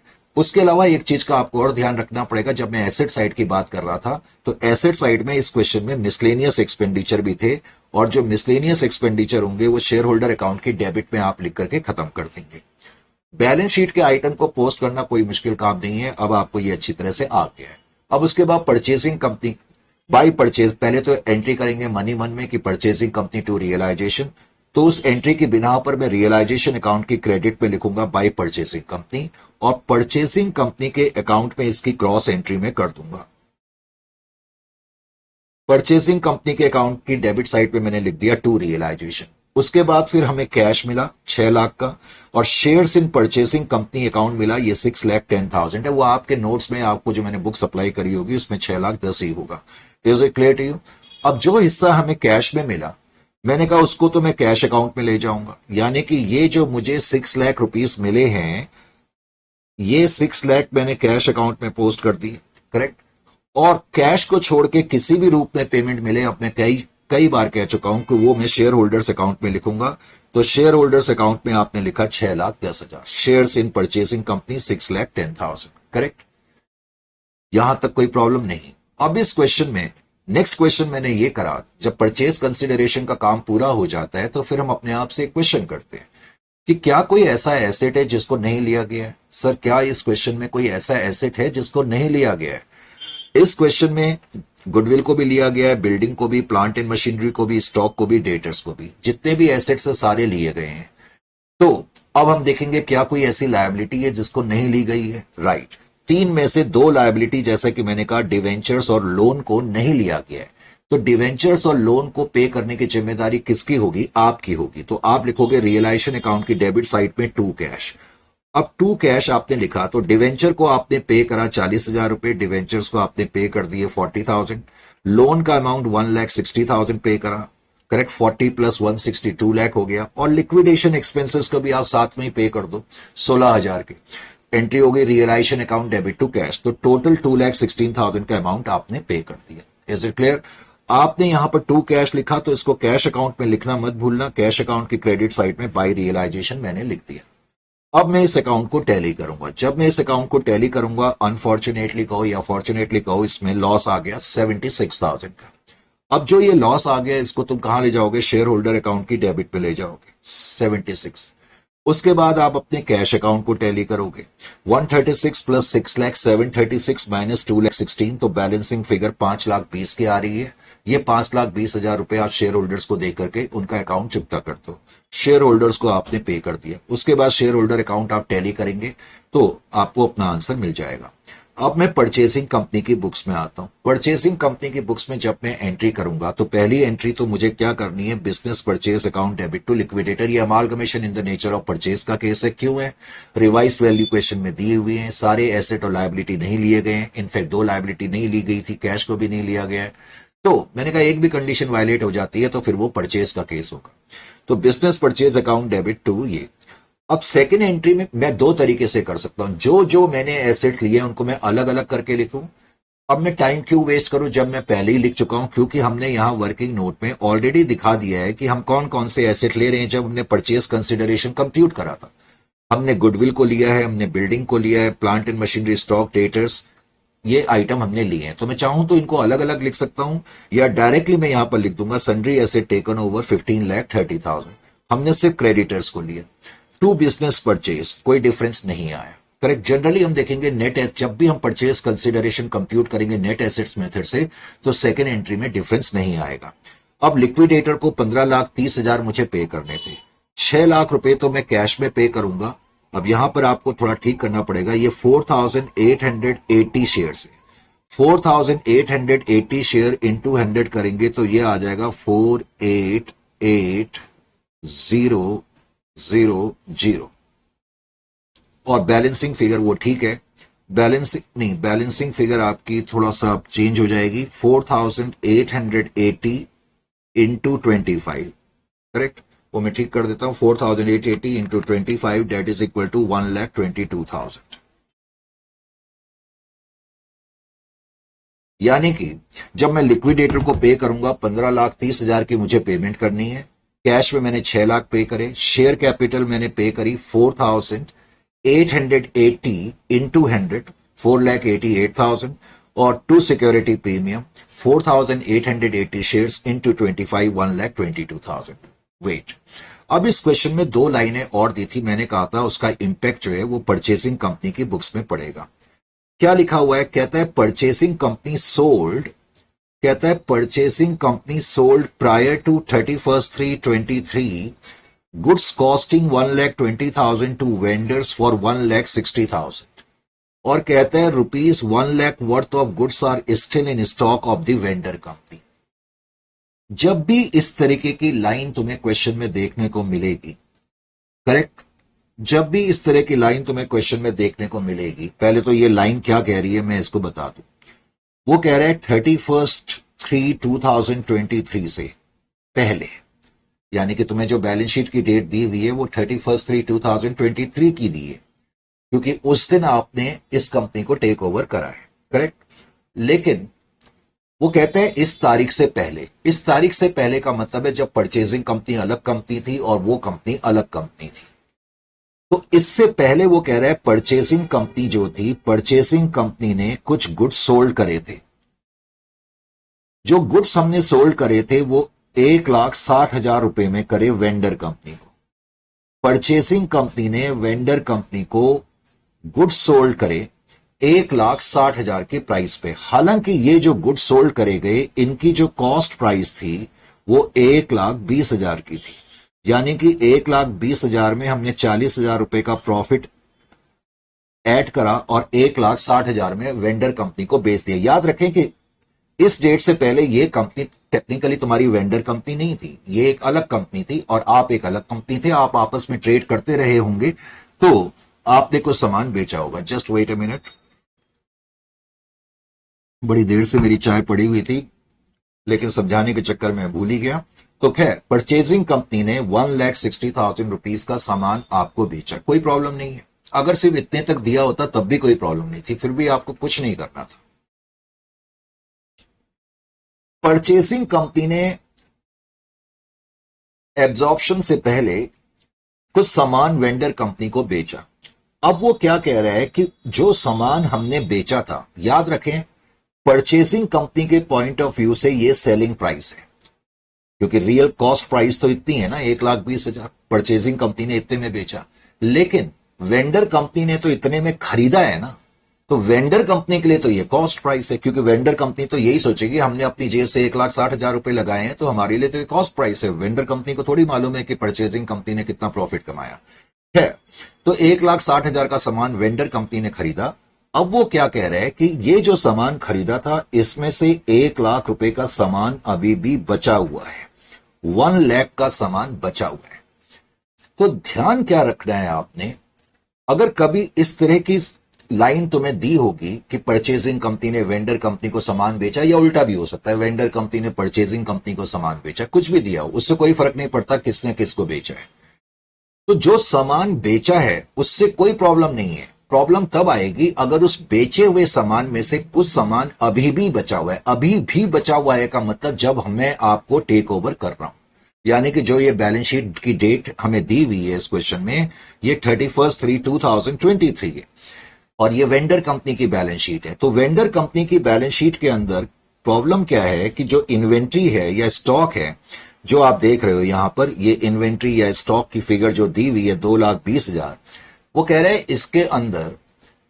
इसके अंदर जो हमने सामान खरीदा था परचेजिंग कंपनी से, उसमें से 1,00,000 का सामान अभी बचा हुआ है, तो इसका मतलब वो स्टॉक के अंदर ही इंक्लूड होगा। बात समझ में आ रही है? ये क्वेश्चन में लिखा हुआ है कि परचेजिंग कंपनी ने 1,20,000 के गुड्स 1,60,000 में बेचे, उसमें से 1,00,000 रुपए का सामान जो है वेंडर कंपनी के पास अभी भी पड़ा हुआ है। तो ये चीज आपने समझनी है। तो जो सामान पड़ा हुआ है ट्रीटमेंट उसका होता है, पहले तो ये भी समझे। रिमेनिंग स्टॉक ट्रीटमेंट क्यों होता है मैं कोशिश करूंगा ये भी लॉजिक आपको दूं। पहले तो ट्रीटमेंट क्या होगा अब मुझे करना है, मुझे ये बताना है, और ये ट्रीटमेंट हमेशा परचेजिंग कंपनी की बुक्स में ही होगा, इसका कोई वेंडर कंपनी की बुक्स में तुम्हें लेना देना नहीं है। अब परचेजिंग कंपनी जब वेंडर कंपनी को टेक ओवर करेगी, अब मैंने वेंडर कंपनी को टेक ओवर कर लिया तो मैं आपके सारे एसेट्स ले रहा हूं, मैं आपका स्टॉक भी ले रहा हूं। अब जैसे ही मैं आपका स्टॉक लूंगा तो मुझे याद आएगा यार ये जो आपका स्टॉक है इस स्टॉक के अंदर तो 1 लाख रुपए वाला वही सामान है जो मैंने आपको बेचा था। बात समझ में आ गई आपकी? मैं परचेसिंग कंपनी हूं, मैंने ही आपको सामान बेचा था। अब मैंने आपके सारे एसेट और लायबिलिटी ले लिए, तो जब मैं आपके सारे एसेट और लायबिलिटी लूंगा तो एसेट के अंदर जो स्टॉक का अमाउंट है, मुझे याद आ जाएगा कि यार ये स्टॉक, ये वाला सामान तो मैंने ही आपको बेचा था। अब परचेसिंग कंपनी को मालूम है कि ये जो स्टॉक है ये तो सेलिंग प्राइस पर है ना, क्योंकि 1,60,000 का जो सामान खरीदा था उसमें से 1 लाख का सामान बचा है। तो इसका मतलब ये वाला जो स्टॉक पड़ा हुआ है वेंडर कंपनी के पास, जो कि अब हमारा ही स्टॉक माना जाएगा क्योंकि वेंडर कंपनी को तो हम टेक ओवर कर रहे हैं। और अकाउंटिंग स्टैंडर्ड AS2 क्या कहता है तुम्हें मुझसे बेहतर मालूम है कि सेलिंग प्राइस या कॉस्ट प्राइस दोनों में से जो छोटी फिगर होगी हमें स्टॉक को उस पर दिखाना पड़ेगा। यानी कि ये जो 1 लाख रुपए का रिमेनिंग स्टॉक है, अब मुझे ये देखना पड़ेगा इसकी कॉस्ट प्राइस कितनी है। तो मैं कैसे देखूंगा? उसमें कोई प्रॉब्लम नहीं है। हमें मालूम है कि कॉस्ट प्राइस 1,20,000 है। प्रॉफिट मार्जिन या मार्जिन उसके अंदर जो है वो प्लस 40,000, 1,60,000 में हमने बेचा था सेलिंग प्राइस। ये हमें यानी कि परचेसिंग कंपनी को मालूम है। तो परचेसिंग कंपनी ने देखा कि भाई कितना प्रॉफिट का रेट बन गया, 40,000 डिवाइडेड बाई 1,60,000, यानी कि rate of profit on selling price will be equal to 1/4 या 25%। तो परचेसिंग कंपनी ने अब ये रेट निकाल लिया कि भाई हमने जो सामान बेचा था उस पर हमने 25% का प्रॉफिट कमाया था। तो अब आपको क्या समझना है यहां पर, सेलिंग प्राइस, परचेसिंग कंपनी ने जो सामान वेंडर कंपनी को बेचा था उसमें से वेंडर कंपनी के पास 1 लाख का सामान पड़ा हुआ है।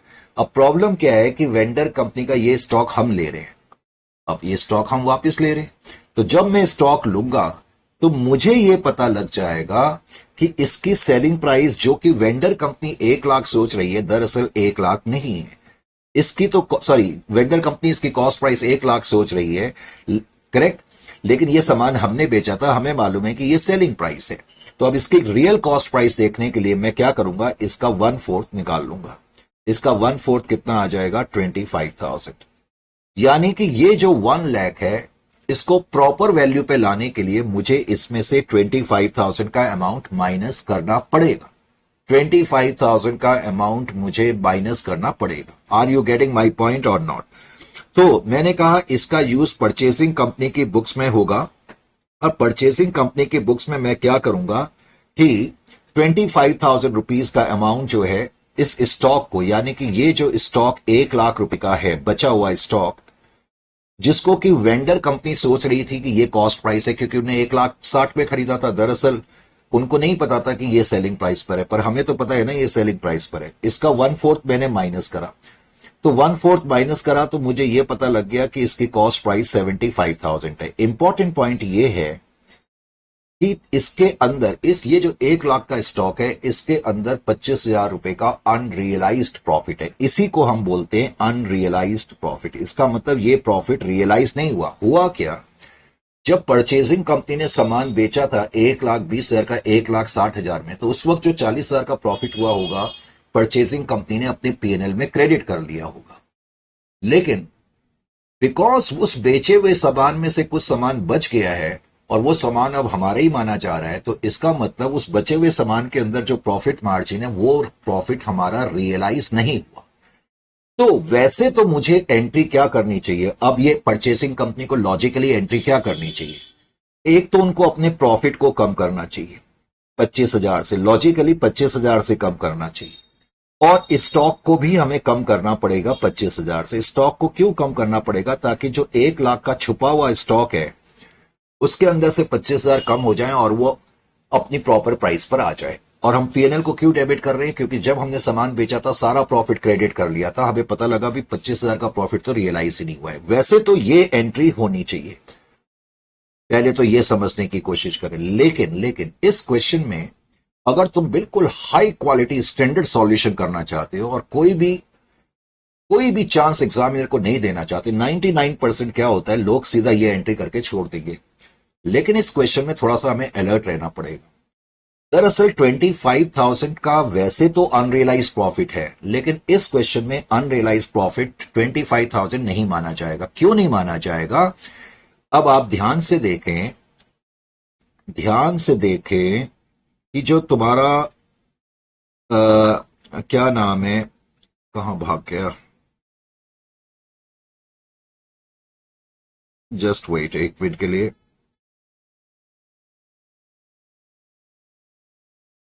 हाँ जी, यहां पर है। देखो यहां पर जब मैंने ये एंट्री लिखी, अनरियलाइज प्रॉफिट को कम करने की एंट्री जो होगी, मैंने कहा वैसे तो एंट्री होती है profit and loss account debit to stock account, लेकिन अब ये अमालगमेशन का केस है, वो एक नॉर्मल अकाउंटिंग की बात चल रही थी। Amalgamation in the nature of purchase के केस में स्टैंडर्ड ये कहता है कि परचेसिंग कंपनी को कोई भी नुकसान होगा तो उसको कैपिटल नेचर का नुकसान मान के चलना है। तो इसलिए पीएनएल को ना डेबिट कर करके मैं गुडविल अकाउंट को डेबिट करूंगा। पहले तो मैंने यहां गुडविल को क्यों डेबिट करा, जबकि मैंने खुद बोला कि वैसे तो entry PNL account debit to, इसीलिए मैंने वर्ड वैसे यूज करा था। तो लेकिन यहां अब हम अमालगमेशन के तहत एंट्री कर रहे हैं, तो amalgamation in the nature of purchase के केस में कोई भी नुकसान होगा तो वो गुडविल अकाउंट में ही डेबिट होगा, इसलिए गुडविल अकाउंट को डेबिट करा गया और स्टॉक को कम करने के लिए क्रेडिट करेंगे। मैंने यहां बताया भी हुआ है। अभी अभी मैंने जो सॉल्यूशन करा उसमें तो मैंने लिखा कि 25,000 का है, लेकिन मैंने आपको यह भी बताया कि वैसे तो 25,000 माइनस करना चाहिए, लेकिन इस क्वेश्चन में प्रॉब्लम क्या है कि हमने जो आपका स्टॉक लिया था, हमने आपके सारे ऐसे 10% लेस पर लिए है ना। बात समझ में आ रही है या नहीं आ रही है? यानी कि परचेसिंग कंपनी के पास जो मैं ये कह रहा हूं, ये स्टॉक 1 लाख रुपए का बचा हुआ है, तुम इसको वापस कितने पर ले रहे हो? तुम कितने पर टेक ओवर कर रहे हो? क्या तुम 1 लाख पर टेक ओवर कर रहे हो? नहीं, तुम इस स्टॉक को 10% लेस पर टेक ओवर कर रहे हो। तुम इसको 10% लेस पर टेक ओवर कर रहे हो, यानी कि 90,000 पर टेक ओवर कर रहे हो। यानी कि अब तुम्हें 90,000 को 75,000 पर लाना पड़ेगा, क्योंकि ये जो 1 लाख है इसकी रियल वैल्यू 75,000 है, जो मैंने यहां पर तुम्हें बताई थी। तो टेक्निकली लगता तो है 25,000 का प्रॉफिट है, लेकिन अब तुम्हें 15,000 का ही अनरियलाइज प्रॉफिट का ट्रीटमेंट करना पड़ेगा। क्यों करना पड़ेगा ये बात समझ में आ जानी चाहिए, क्योंकि क्वेश्चन में लिखा था परचेजिंग कंपनी सारे एसेट्स को जो ले रही है वो 10% लेस पर ले रही है, इसलिए ये जो एंट्री होगी इस तरीके से होगी। ये पॉइंट समझ में आया? थोड़ा एडवांस लेवल का पॉइंट है, एक तो ये बात समझ में आनी चाहिए। पक्का कोई प्रॉब्लम नहीं है? नहीं है, तब तो ठीक है। अगर यही entry amalgamation in the nature of merger में मान लो मैं करता, तो उस केस में मैं गुडविल की जगह, क्योंकि amalgamation in the nature of merger में रूल ये कहता है जो भी लॉसेस होंगे वो पीएनएल या रिजर्व में डेबिट होंगे, तो उस केस में entry PNL account debit to stock ही होगी, या general reserve account debit to stock होगी, वो आपकी मर्जी है, पीएनएल लिखो या जनरल रिजर्व लिखो। अब इसमें एक छोटी सी इंफॉर्मेशन और है, वैसे इसमें बताने में मुझे कुछ वक्त नहीं लगेगा। ये इंफॉर्मेशन कहती है creditors of purchasing company include 40,000 still due to vendor company. वो क्या कह रहे हैं कि जो परचेसिंग कंपनी है, हमें नहीं पता परचेसिंग कंपनी की बुक्स में कितने क्रेडिटर है, क्योंकि परचेसिंग कंपनी की बैलेंस शीट तो दी नहीं है। अब कह रहे हैं कि जो परचेसिंग कंपनी है उस परचेसिंग कंपनी की बुक्स में, परचेसिंग कंपनी की बुक्स में कुछ क्रेडिटर्स होंगे, हमें पता नहीं है कितने क्रेडिटर है, लेकिन वो कह रहे हैं जितने भी क्रेडिटर है उसमें से 40,000 रुपए का अमाउंट हमने वेंडर कंपनी को देना है। इसका मतलब ये भी हो गया कि जो वेंडर कंपनी है, वेंडर कंपनी के जो डेटर्स हैं, तो इस क्वेश्चन में वेंडर कंपनी के पहले तो डेटर्स कितने हैं? वेंडर कंपनी के डेटर्स 2,60,000 के दिए हुए हैं, तो वेंडर कंपनी के जितने भी डेटर्स हैं वो उन डेटर्स में, इसका मतलब 40,000 रुपए ऐसे होने चाहिए, इस 2,60,000 के अंदर 40,000 का अमाउंट ऐसा होना चाहिए जो उन्होंने हमसे लेना है। भाई मैंने आपको 40,000 देने हैं तो मैं अपनी लायबिलिटी में लिखूंगा ना, और आपने मुझसे पैसे लेने हैं तो आप उसको अपनी एसेट साइड में लिखोगे। अब प्रॉब्लम क्या है यहां पर, अब ये वेंडर कंपनी के जो एसेट है वो खिसक करके हमारी एसेट साइड में आ जाएंगे, क्योंकि हमने उनके सारे एसेट्स ले लिए। अब ये डेटर्स जब मैं यहां पर लिखूंगा तो इसका मतलब अब क्या हो रहा है, आप समझ रहे हो कि हमारे क्रेडिटर में 40,000 रुपए जो हमने आपको देने, यानी कि एसेट की तरफ देने, और एसेट्स में 40,000 ऐसे जो हमने लेने, तो ये तो अजीब सा लगेगा। इसलिए इसको हम बोलते हैं इंटर कंपनी ट्रांजेक्शन, या इंटर कंपनी डेब्ट्स, या म्यूचुअल डेब्ट्स, करेक्ट, या mutual debts, inter company debts, intra company transaction या कॉन्ट्रा ट्रांजेक्शन। तो हम क्या करेंगे, जो भी पैसा एक दूसरे को देना है, यानी कि क्रेडिटर्स और डेटर्स को हम 40-40 हजार से कम कर देंगे। तो कम करने की एंट्री आपको क्या करनी पड़ेगी, परचेजिंग कंपनी की बुक्स में आपको लिखना पड़ेगा creditors account debit 40,000 to debtors account. इसको कहते हैं inter company transaction. Inter company transaction का ताल्लुक क्रेडिटर डेटर से हो सकता है, बिल्स रिसेबल बिल्स पेबल से भी हो सकता है, लोन से भी हो सकता है। तो बस इसमें ये दो चीजें थी जो मुझे डिस्कस करनी थी। बाकी तो इस क्वेश्चन में ऐसा कुछ नहीं था कि जिसको तुम नहीं कर सकते थे। करेक्ट। अब क्वेश्चन नंबर 2.3 में क्या कहता है, थोड़ा इसको भी हम डिस्कस करते हैं। 2.3 की चर्चा भी थोड़ा सा कर ली जाए। और 2.3 करने से पहले मैं आपको 2 मिनट का 2 मिनट का आप मान के चलो कि थोड़ा सा मैं चाय पीने के लिए वक्त आपसे चाहता हूं। मैं एक्चुअली ये भी देख रहा था साथ साथ कि टाइम कितना बचा हुआ है, क्योंकि हमारा एक रिकॉर्डिंग टाइम सेट होता है कि इतने टाइम तक ही रिकॉर्डिंग करी जाए। अभी कुछ टाइम है तो 5 मिनट का हम टाइम रेस्ट ले लेते हैं, ठीक है।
तो वेलकम अगेन।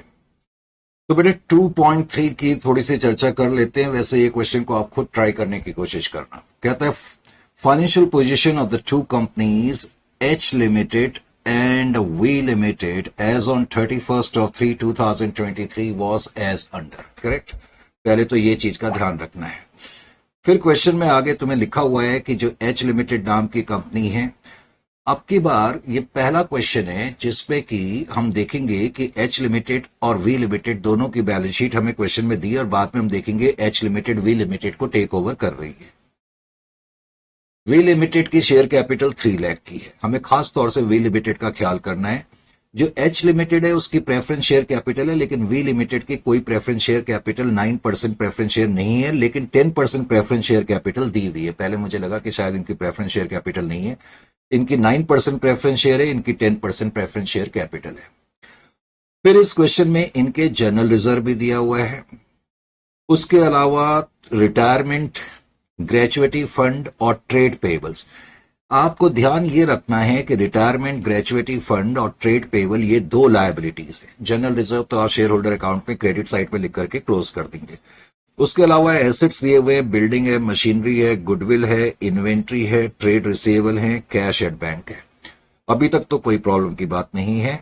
आगे क्वेश्चन में क्या कहता है, जस्ट वेट।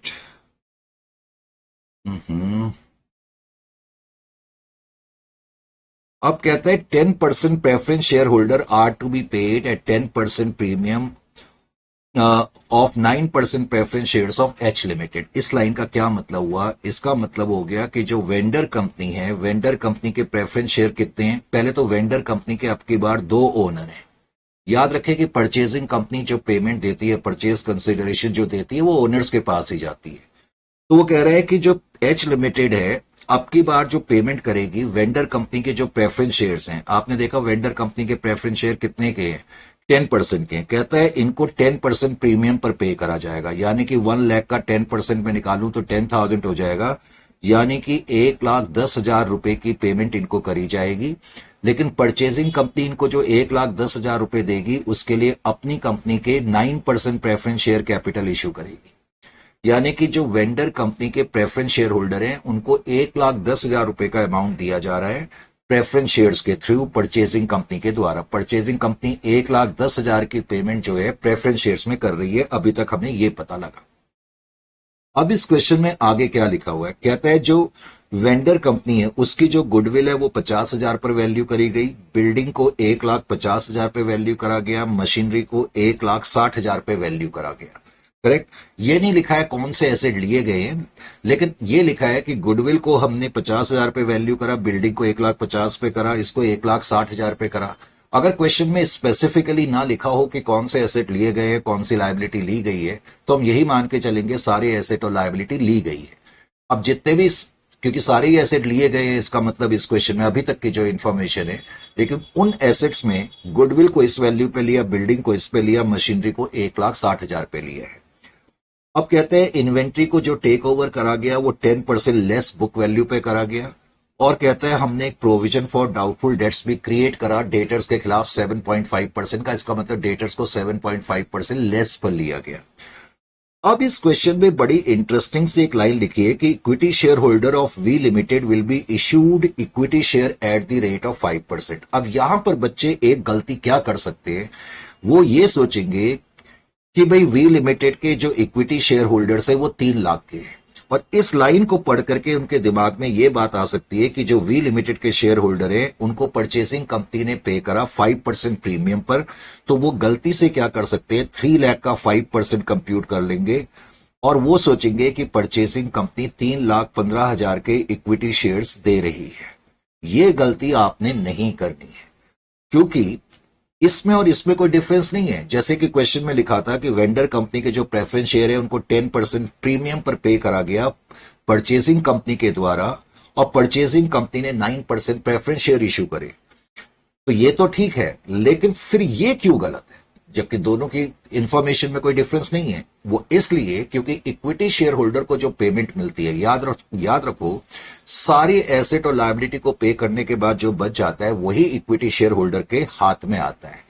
तो कभी भी क्वेश्चन में ये लिखा हो कि इक्विटी शेयर होल्डर को 10% प्रीमियम पे 20% प्रीमियम पे करा जा रहा है, तो डायरेक्टली कभी भी इस तरीके से आप कंप्यूट नहीं करेंगे, ये गलत तरीका हो जाएगा। अब इक्विटी शेयर होल्डर को ऑफकोर्स पेमेंट इक्विटी शेयर्स में मिल रही है, लेकिन कितनी पेमेंट इक्विटी शेयर्स में मिल रही है ये हमें अब की बार थोड़ा देखना पड़ेगा।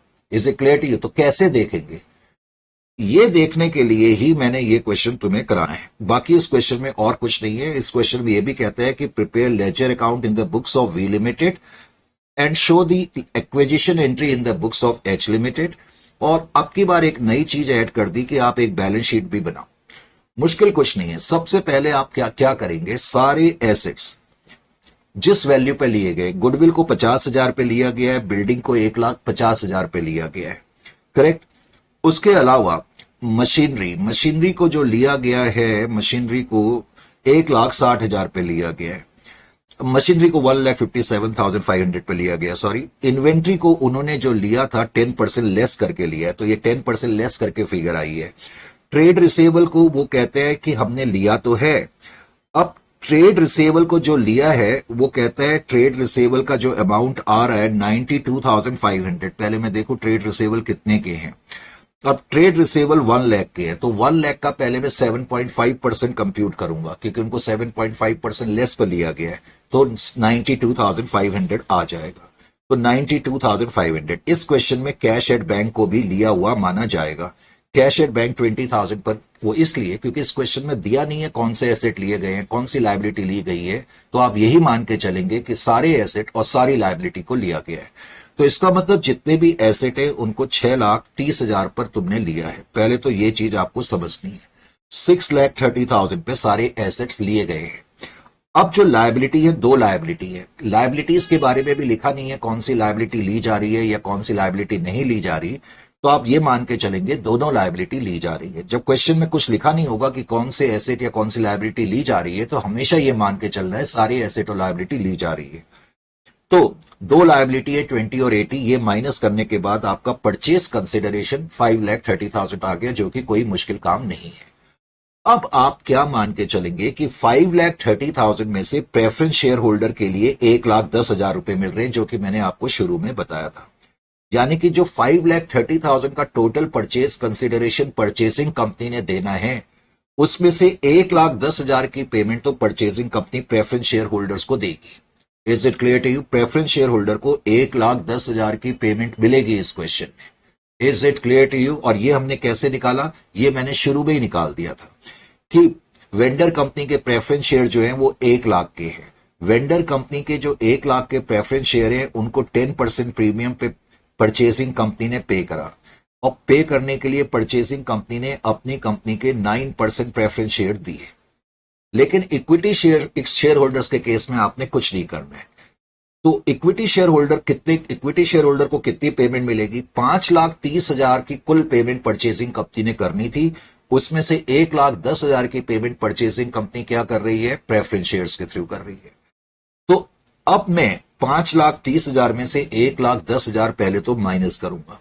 1,10,000 माइनस करने के बाद जो बच जाएगा 4,20,000। इसका मतलब है कि 4,20,000 की पेमेंट परचेसिंग कंपनी अपनी कंपनी के इक्विटी शेयर इशू कर रही है, अपनी कंपनी के इक्विटी शेयर इशू कर रही है। और परचेसिंग कंपनी का एक इक्विटी शेयर जो है वो 10 रुपए वाला है। अगर आप ये देखना चाहते हैं कि परचेसिंग कंपनी जो है कितने नंबर ऑफ शेयर्स इशू कर रही है, तो पहले 10 का 5% कंप्यूट कर ले। 10 का 5% पे कंप्यूट करूंगा तो उसके बाद मुझे उनका इश्यू प्राइस पता लग जाएगा। फॉर एग्जाम्पल, अगर मैं 10 का पहले तो 5% कंप्यूट करूं, 10 इंटू 5%, 0.5 आ गया। इसका मतलब मैं 4,20,000 रुपए को 4,20,000 की जो पेमेंट है वो परचेजिंग कंपनी करेगी, लेकिन परचेजिंग कंपनी अपना एक शेयर 5% प्रीमियम पर इशू कर रही है। यानी कि 10 रुपए वाला शेयर 10 रुपए 50 पैसे के हिसाब से इशू कर रही है। कितने शेयर इशू कर रही है अगर आप ये देखना चाहते हैं, उसकी वैसे कोई जरूरत नहीं है, लेकिन फिर भी 10.5 से मैं डिवाइड कर दूं तो मुझे पता लग गया कि परचेजिंग कंपनी 40,000 शेयर इशू करेगी। 10 रुपए वाले 10 रुपए 50 पैसे के हिसाब से 4,20,000 की पेमेंट करने के लिए। इसका मतलब परचेजिंग कंपनी जो है 40,000, वैसे मैंने यहां लिखी दिया है 40,000 शेयर्स परचेजिंग कंपनी इशू कर रही है। Is it clear to you? तो ये इस क्वेश्चन में 5,30,000 पहले आपने एसेट्स में से लायबिलिटी माइनस करा, जो प्रेफरेंस शेयर होल्डर को पेमेंट मिल रही है उस प्रेफरेंस शेयर होल्डर की पेमेंट आपने माइनस करी, तो आपको पता लग गया कि परचेसिंग कंपनी जो है अल्टीमेटली इक्विटी शेयर होल्डर को कितना अमाउंट पे करेगी, 4,20,000 का अमाउंट पे करेगी। अब इस क्वेश्चन में एक चीज मुझे तुम्हें और बतानी है, वैसे तो कुछ नहीं है लेकिन जस्ट मैं थोड़ा सा तुम्हें क्लियर कर दूं। In the books of V limited में अब मैं रियलाइजेशन अकाउंट बनाने जाऊंगा, तो जितने भी एसेट है मैंने इकट्ठे ही लिख दिए 5,70,000, क्योंकि सारे एसेट्स लिए गए ना। देखो यहां पर मैं अलग अलग करके लिखूंगा तो उसका टोटल यही तो आएगा 5,70,000। भाई मैं लिख दूंगा building account, machinery account, goodwill account, inventory account, trade receivable account और इवन कैश अकाउंट भी, क्योंकि कैश को भी लिया गया। तो सारे एसेट अलग अलग लिखने की बजाय मैंने इकट्ठे ही लिख दिए, तुम अलग अलग करके भी लिख सकते हो। तो जितने भी एसेट है वो मैंने 5,70,000 यहां पर लिख दिए। और हमारी जो लायबिलिटीज है, दो लायबिलिटी, रिटायरमेंट ग्रेचुएटी फंड और ट्रेड पेबल, वो मैंने क्रेडिट साइड पे लिख दी। करेक्ट। फिर लायबिलिटी साइड पे जो मेरी शेयर कैपिटल थी वो मैंने इक्विटी शेयर कैपिटल में लिखी। देखो अब की बार इस क्वेश्चन में, ये पहला क्वेश्चन है जिसमें वेंडर कंपनी के इक्विटी शेयर होल्डर्स भी हैं और प्रेफरेंस शेयर होल्डर्स भी हैं। नंबर 1, अगर कभी भी वेंडर कंपनी के इक्विटी शेयर होल्डर और प्रेफरेंस शेयर होल्डर अलग अलग दिए होंगे, वेंडर कंपनी की मैं बात कर रहा हूं, तो तब तुम्हें इक्विटी शेयर होल्डर अकाउंट अलग से बनाना होगा और प्रेफरेंस शेयर होल्डर अकाउंट अलग से बनाना होगा। अब की बार हमने प्रेफरेंस शेयर होल्डर क्यों बनाया है, क्योंकि वेंडर कंपनी की प्रेफरेंस शेयर कैपिटल क्वेश्चन में है। तो जो इक्विटी शेयर कैपिटल है वो तो तुमने इक्विटी शेयर में लिखा, जो प्रेफरेंस शेयर कैपिटल है वो प्रेफरेंस शेयर होल्डर अकाउंट में लिखा। लेकिन जितने भी रिजर्व्स होंगे, इस क्वेश्चन में एक ही रिजर्व है, जनरल रिजर्व, वो तुम इक्विटी शेयर होल्डर्स में लिखोगे, क्योंकि जो रियल ओनर्स होते हैं वो इक्विटी शेयर होल्डर्स ही होते हैं। इसलिए जितने भी हमारे रिजर्व्स होंगे वो हम सारे के सारे इक्विटी शेयर होल्डर्स में लिखेंगे। Is it clear to you? तो बैलेंस शीट को हमने अब पूरा पोस्ट कर लिया। बैलेंस शीट के मैंने equity share capital, preference share capital post कर ली। बैलेंस शीट के अंदर रिजर्व जो था वो मैंने इक्विटी शेयर में पोस्ट कर दिया। बैलेंस शीट के अंदर क्या बोलते हैं, उसके अलावा जो लायबिलिटी थी दो, वो हम ऑलरेडी यहां पर लिख चुके हैं।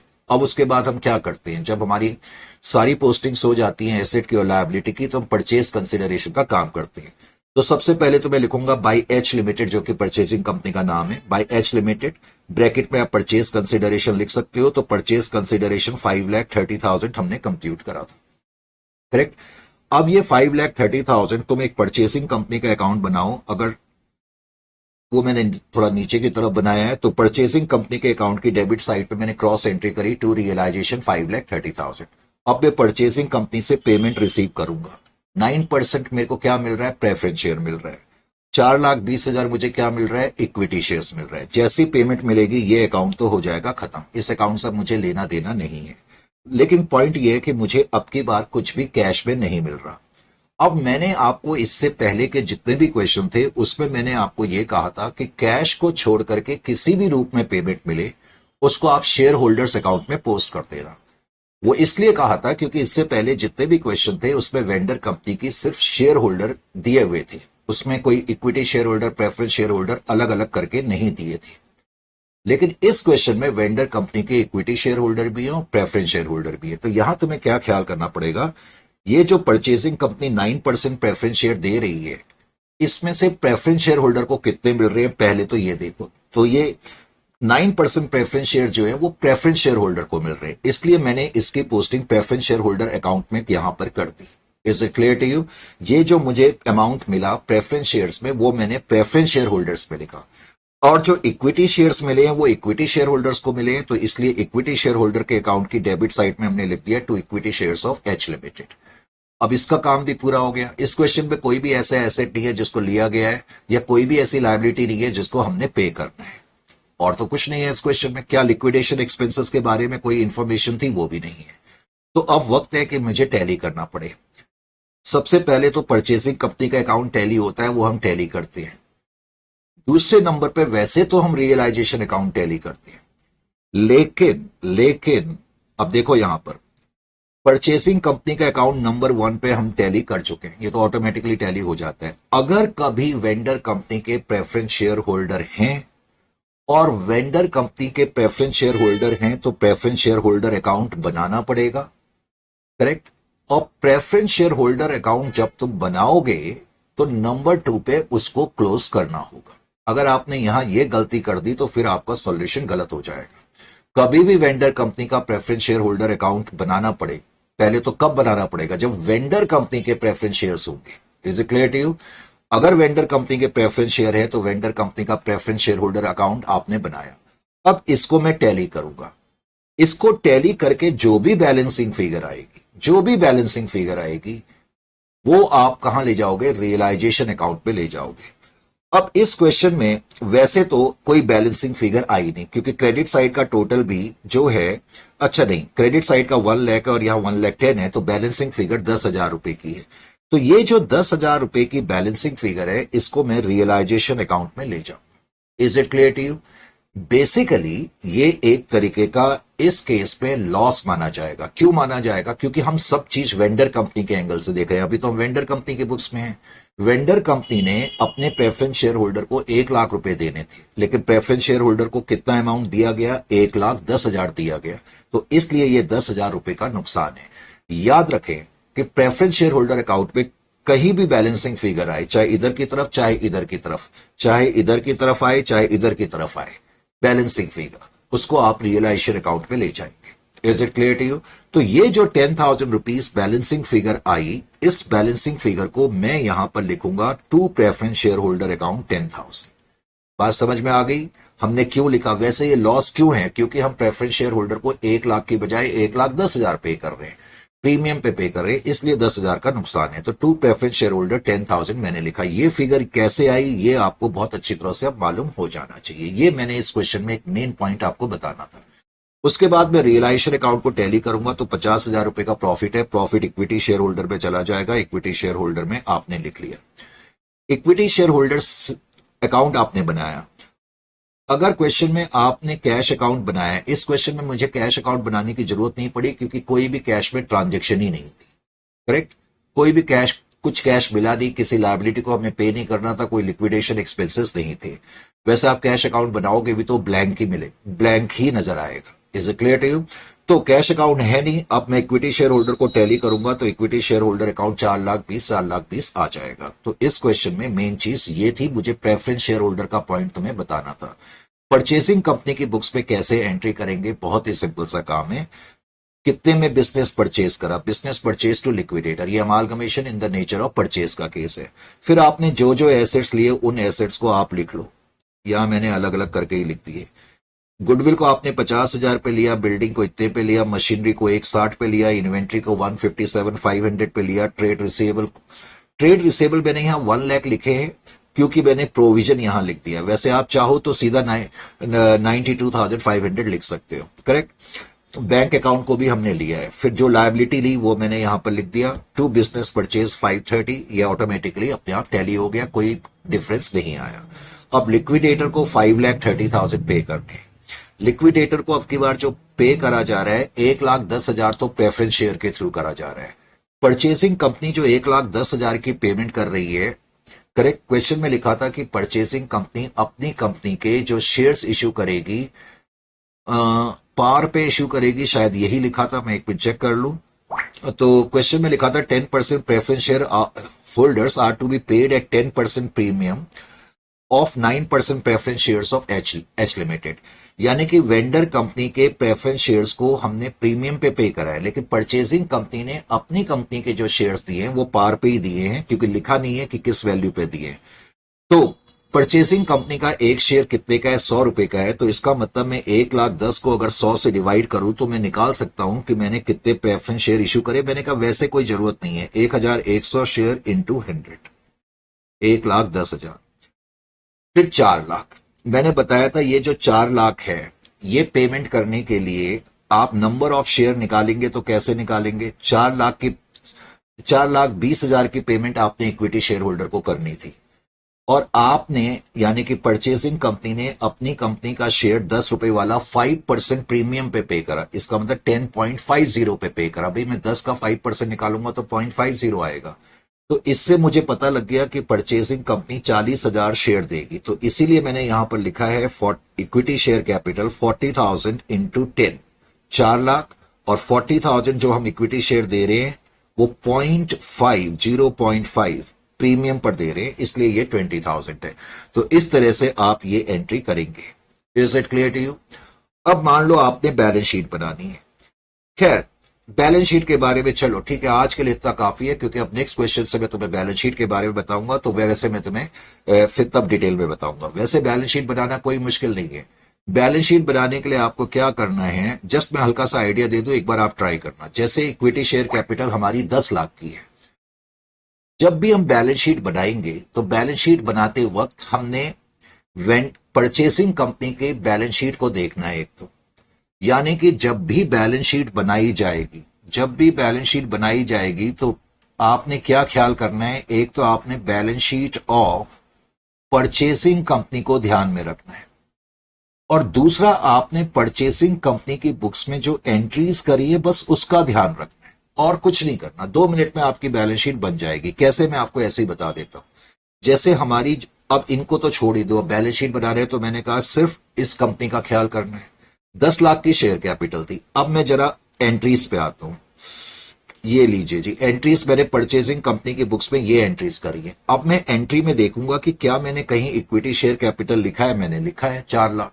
तो मैं क्या कर दूंगा, जो हमारी इक्विटी शेयर कैपिटल है, यानी कि जब मैं बैलेंस शीट बनाऊंगा तो इक्विटी शेयर कैपिटल में 4 लाख में ऐड कर दूंगा। यानी कि इक्विटी शेयर कैपिटल का बैलेंस कितना आ जाएगा, इतना आ जाएगा 14 लाख। हमारी 9% प्रेफरेंस शेयर 1 लाख के थे। अब जरा हम एक बार फिर से एंट्रीज को देखें। एंट्रीज के अंदर क्या आपने प्रेफरेंस शेयर लिखा है? लिखा है 1,10,000 क्रेडिट करा है या नहीं करा? तो इसका मतलब 1,10,000 आपने प्रेफरेंस शेयर और इशू करे, तो आपकी 1 लाख तो पहले से ही थी, और 1,10,000 के प्रेफरेंस शेयर आपने और इशू करे, तो अब आपकी प्रेफरेंस शेयर कैपिटल 2,10,000 की हो जाएगी। अच्छा जी, अब जनरल रिजर्व है आपका। क्या आपने जो परचेसिंग कंपनी की बुक्स में एंट्री करी उसमें कहीं जनरल रिजर्व लिखा था? नहीं लिखा था, तो इसलिए जनरल रिजर्व का यही बैलेंस आएगा। आपकी एक लायबिलिटी है 50,000 रिटायरमेंट ग्रेजुएटी फंड। अब जब आपने परचेसिंग कंपनी के बुक्स में एंट्रीज करी तो क्या आपने उसमें कोई रिटायरमेंट ग्रेजुएटी फंड लिखा है? लिखा है, क्योंकि आपने वी लिमिटेड की ये वाली लायबिलिटी टेक ओवर करी है, तो इसलिए अब इसमें 20,000 ऐड हो जाएगा। इसी तरह इनके ट्रेड पेबल को भी आप ऐड करेंगे, क्योंकि जो आपने एंट्रीज करी हैं उसमें आपने ट्रेड पेबल को भी लिखा है। उसके अलावा बिल्डिंग्स, आपकी बिल्डिंग 3 लाख की थी, आपने इनकी बिल्डिंग ले ली, और जिस वैल्यू पे ले ली उस वैल्यू पे ऐड करना। प्लस तो करेंगे, लेकिन जिस वैल्यू पे ली, किस वैल्यू पे ली वो आप अपनी एंट्रीज में देख सकते हैं। जो आपने एंट्रीज करी है, एंट्रीज में साफ पता लग रहा है कि बिल्डिंग को आपने 1,50,000 में लिया, यानी कि जिस जिस वैल्यू पे लिया है ये आइटम, इनको आप अपने आइटम के साथ ऐड कर दें। अब आपकी बात समझ में आ जानी चाहिए जो मैं आपको कहना चाह रहा हूं। करेक्ट? फॉर एग्जाम्पल मशीनरी है, मशीनरी को जिस वैल्यू पे लिया है वो ऐड कर देना। गुडविल आपकी तो 50,000 की थी, उनकी गुडविल को जिस वैल्यू पे लिया है आप ऐड कर देना। वैसे उनकी गुडविल को आपने 50,000 पे लिया है, इसी तरह उनके जो आपने इन्वेंट्रीज को लिया है, जिस वैल्यू पे लिया है वो ऐड कर दे। ट्रेड रिसेबल को भी ऐड कर दे, और कैश एट बैंक को भी ऐड कर दे। तो आपने देखा बैलेंस शीट बनाना कोई मुश्किल काम नहीं है। बैलेंस शीट बनाते समय सिर्फ और सिर्फ हमने क्या करना है, परचेसिंग कंपनी के आइटम को रिकॉर्ड करना है, नंबर 1। नंबर 2, परचेसिंग कंपनी की बुक्स में जो एंट्री करी है उनको देखना है। लेकिन इतना करने के बाद एकदम से रिलैक्स नहीं हो जाना कि बैलेंस शीट हाँ भाई बिल्कुल बन गई। बैलेंस शीट ठीक तरीके से बने तो उसके बाद क्या करना है, एक बार फिर से इन जो आपने परचेसिंग कंपनी की बुक्स में एंट्रीज करी है, एक बार फिर से उनको चेक करो कि कोई ऐसा आइटम तो नहीं रह गया जो अनएडजस्टेड है। जैसे कि मैं कहना क्या चाहता हूं, अब बिजनेस परचेज है। आप बोलोगे सर बिजनेस परचेज तो हमने बैलेंस शीट में कहीं एडजस्ट करा ही नहीं। पहले तो बिजनेस परचेज आ ही नहीं सकता बैलेंस शीट के अंदर, वैसे तो आ नहीं सकता, लेकिन चलो मैं अब तुम्हें वैसे ही बता देता हूं। देखो बिजनेस परचेज यहां पर क्या हो रहा है, डेबिट हो रहा है, यहां पर डेबिट हो रहा है, लेकिन बिजनेस परचेज अकाउंट कहीं ना कहीं क्रेडिट भी हो रहा है। ठीक है ना, ये बिजनेस परचेज अकाउंट क्रेडिट हो गया, तो ये डेबिट और क्रेडिट खत्म हो गया, इसलिए बिजनेस परचेज आएगा नहीं। ऐसे लिक्विडेटर का अकाउंट यहां क्रेडिट हो रहा है, तो लिक्विडेटर को जब आपने पेमेंट करी तो ये डेबिट हो गया, इसलिए लिक्विडेटर अकाउंट भी कहीं नहीं आएगा। गुडविल को आपने अपने साथ ऐड कर लिया, बिल्डिंग को भी आपने ऐड कर लिया, मशीनरी को भी ऐड कर लिया, इन्वेंट्री को भी, ट्रेड रिसेबल को भी, बैंक अकाउंट को भी। करेक्ट? रिटायरमेंट ग्रेचुइटी फंड को आपने अपनी लायबिलिटी के साथ ऐड कर लिया, ट्रेड पेबल को भी ऐड कर लिया। प्रोविजन फॉर डाउटफुल डेट्स, अगर मान लो आपने ट्रेड रिसीवेबल 1 लाख ऐड करे हैं तो provision for doubtful debts liability side पे लिख देना या डेटर्स में से माइनस करके लिख देना। Correct. Business purchase automatically close हो जाएगा, लिक्विडेटर ऑटोमेटिकली क्लोज हो जाएगा। प्रेफरेंस शेयर कैपिटल आपने अपनी प्रेफरेंस शेयर कैपिटल के साथ ऐड कर दी, इक्विटी शेयर कैपिटल आपने अपने साथ ऐड कर दी, लेकिन अभी तक सिक्योरिटी प्रीमियम कहीं नहीं आया। तो सिक्योरिटी प्रीमियम में जो क्रेडिट बैलेंस है वो भी आपका बैलेंस शीट के अंदर आएगा। Is it clear? इसलिए मैंने कहा कि एक एक चीज को आपने नोट कर लेना है, उसके बाद फिर आप आसानी से बैलेंस शीट बना सकते हैं। Is it clear?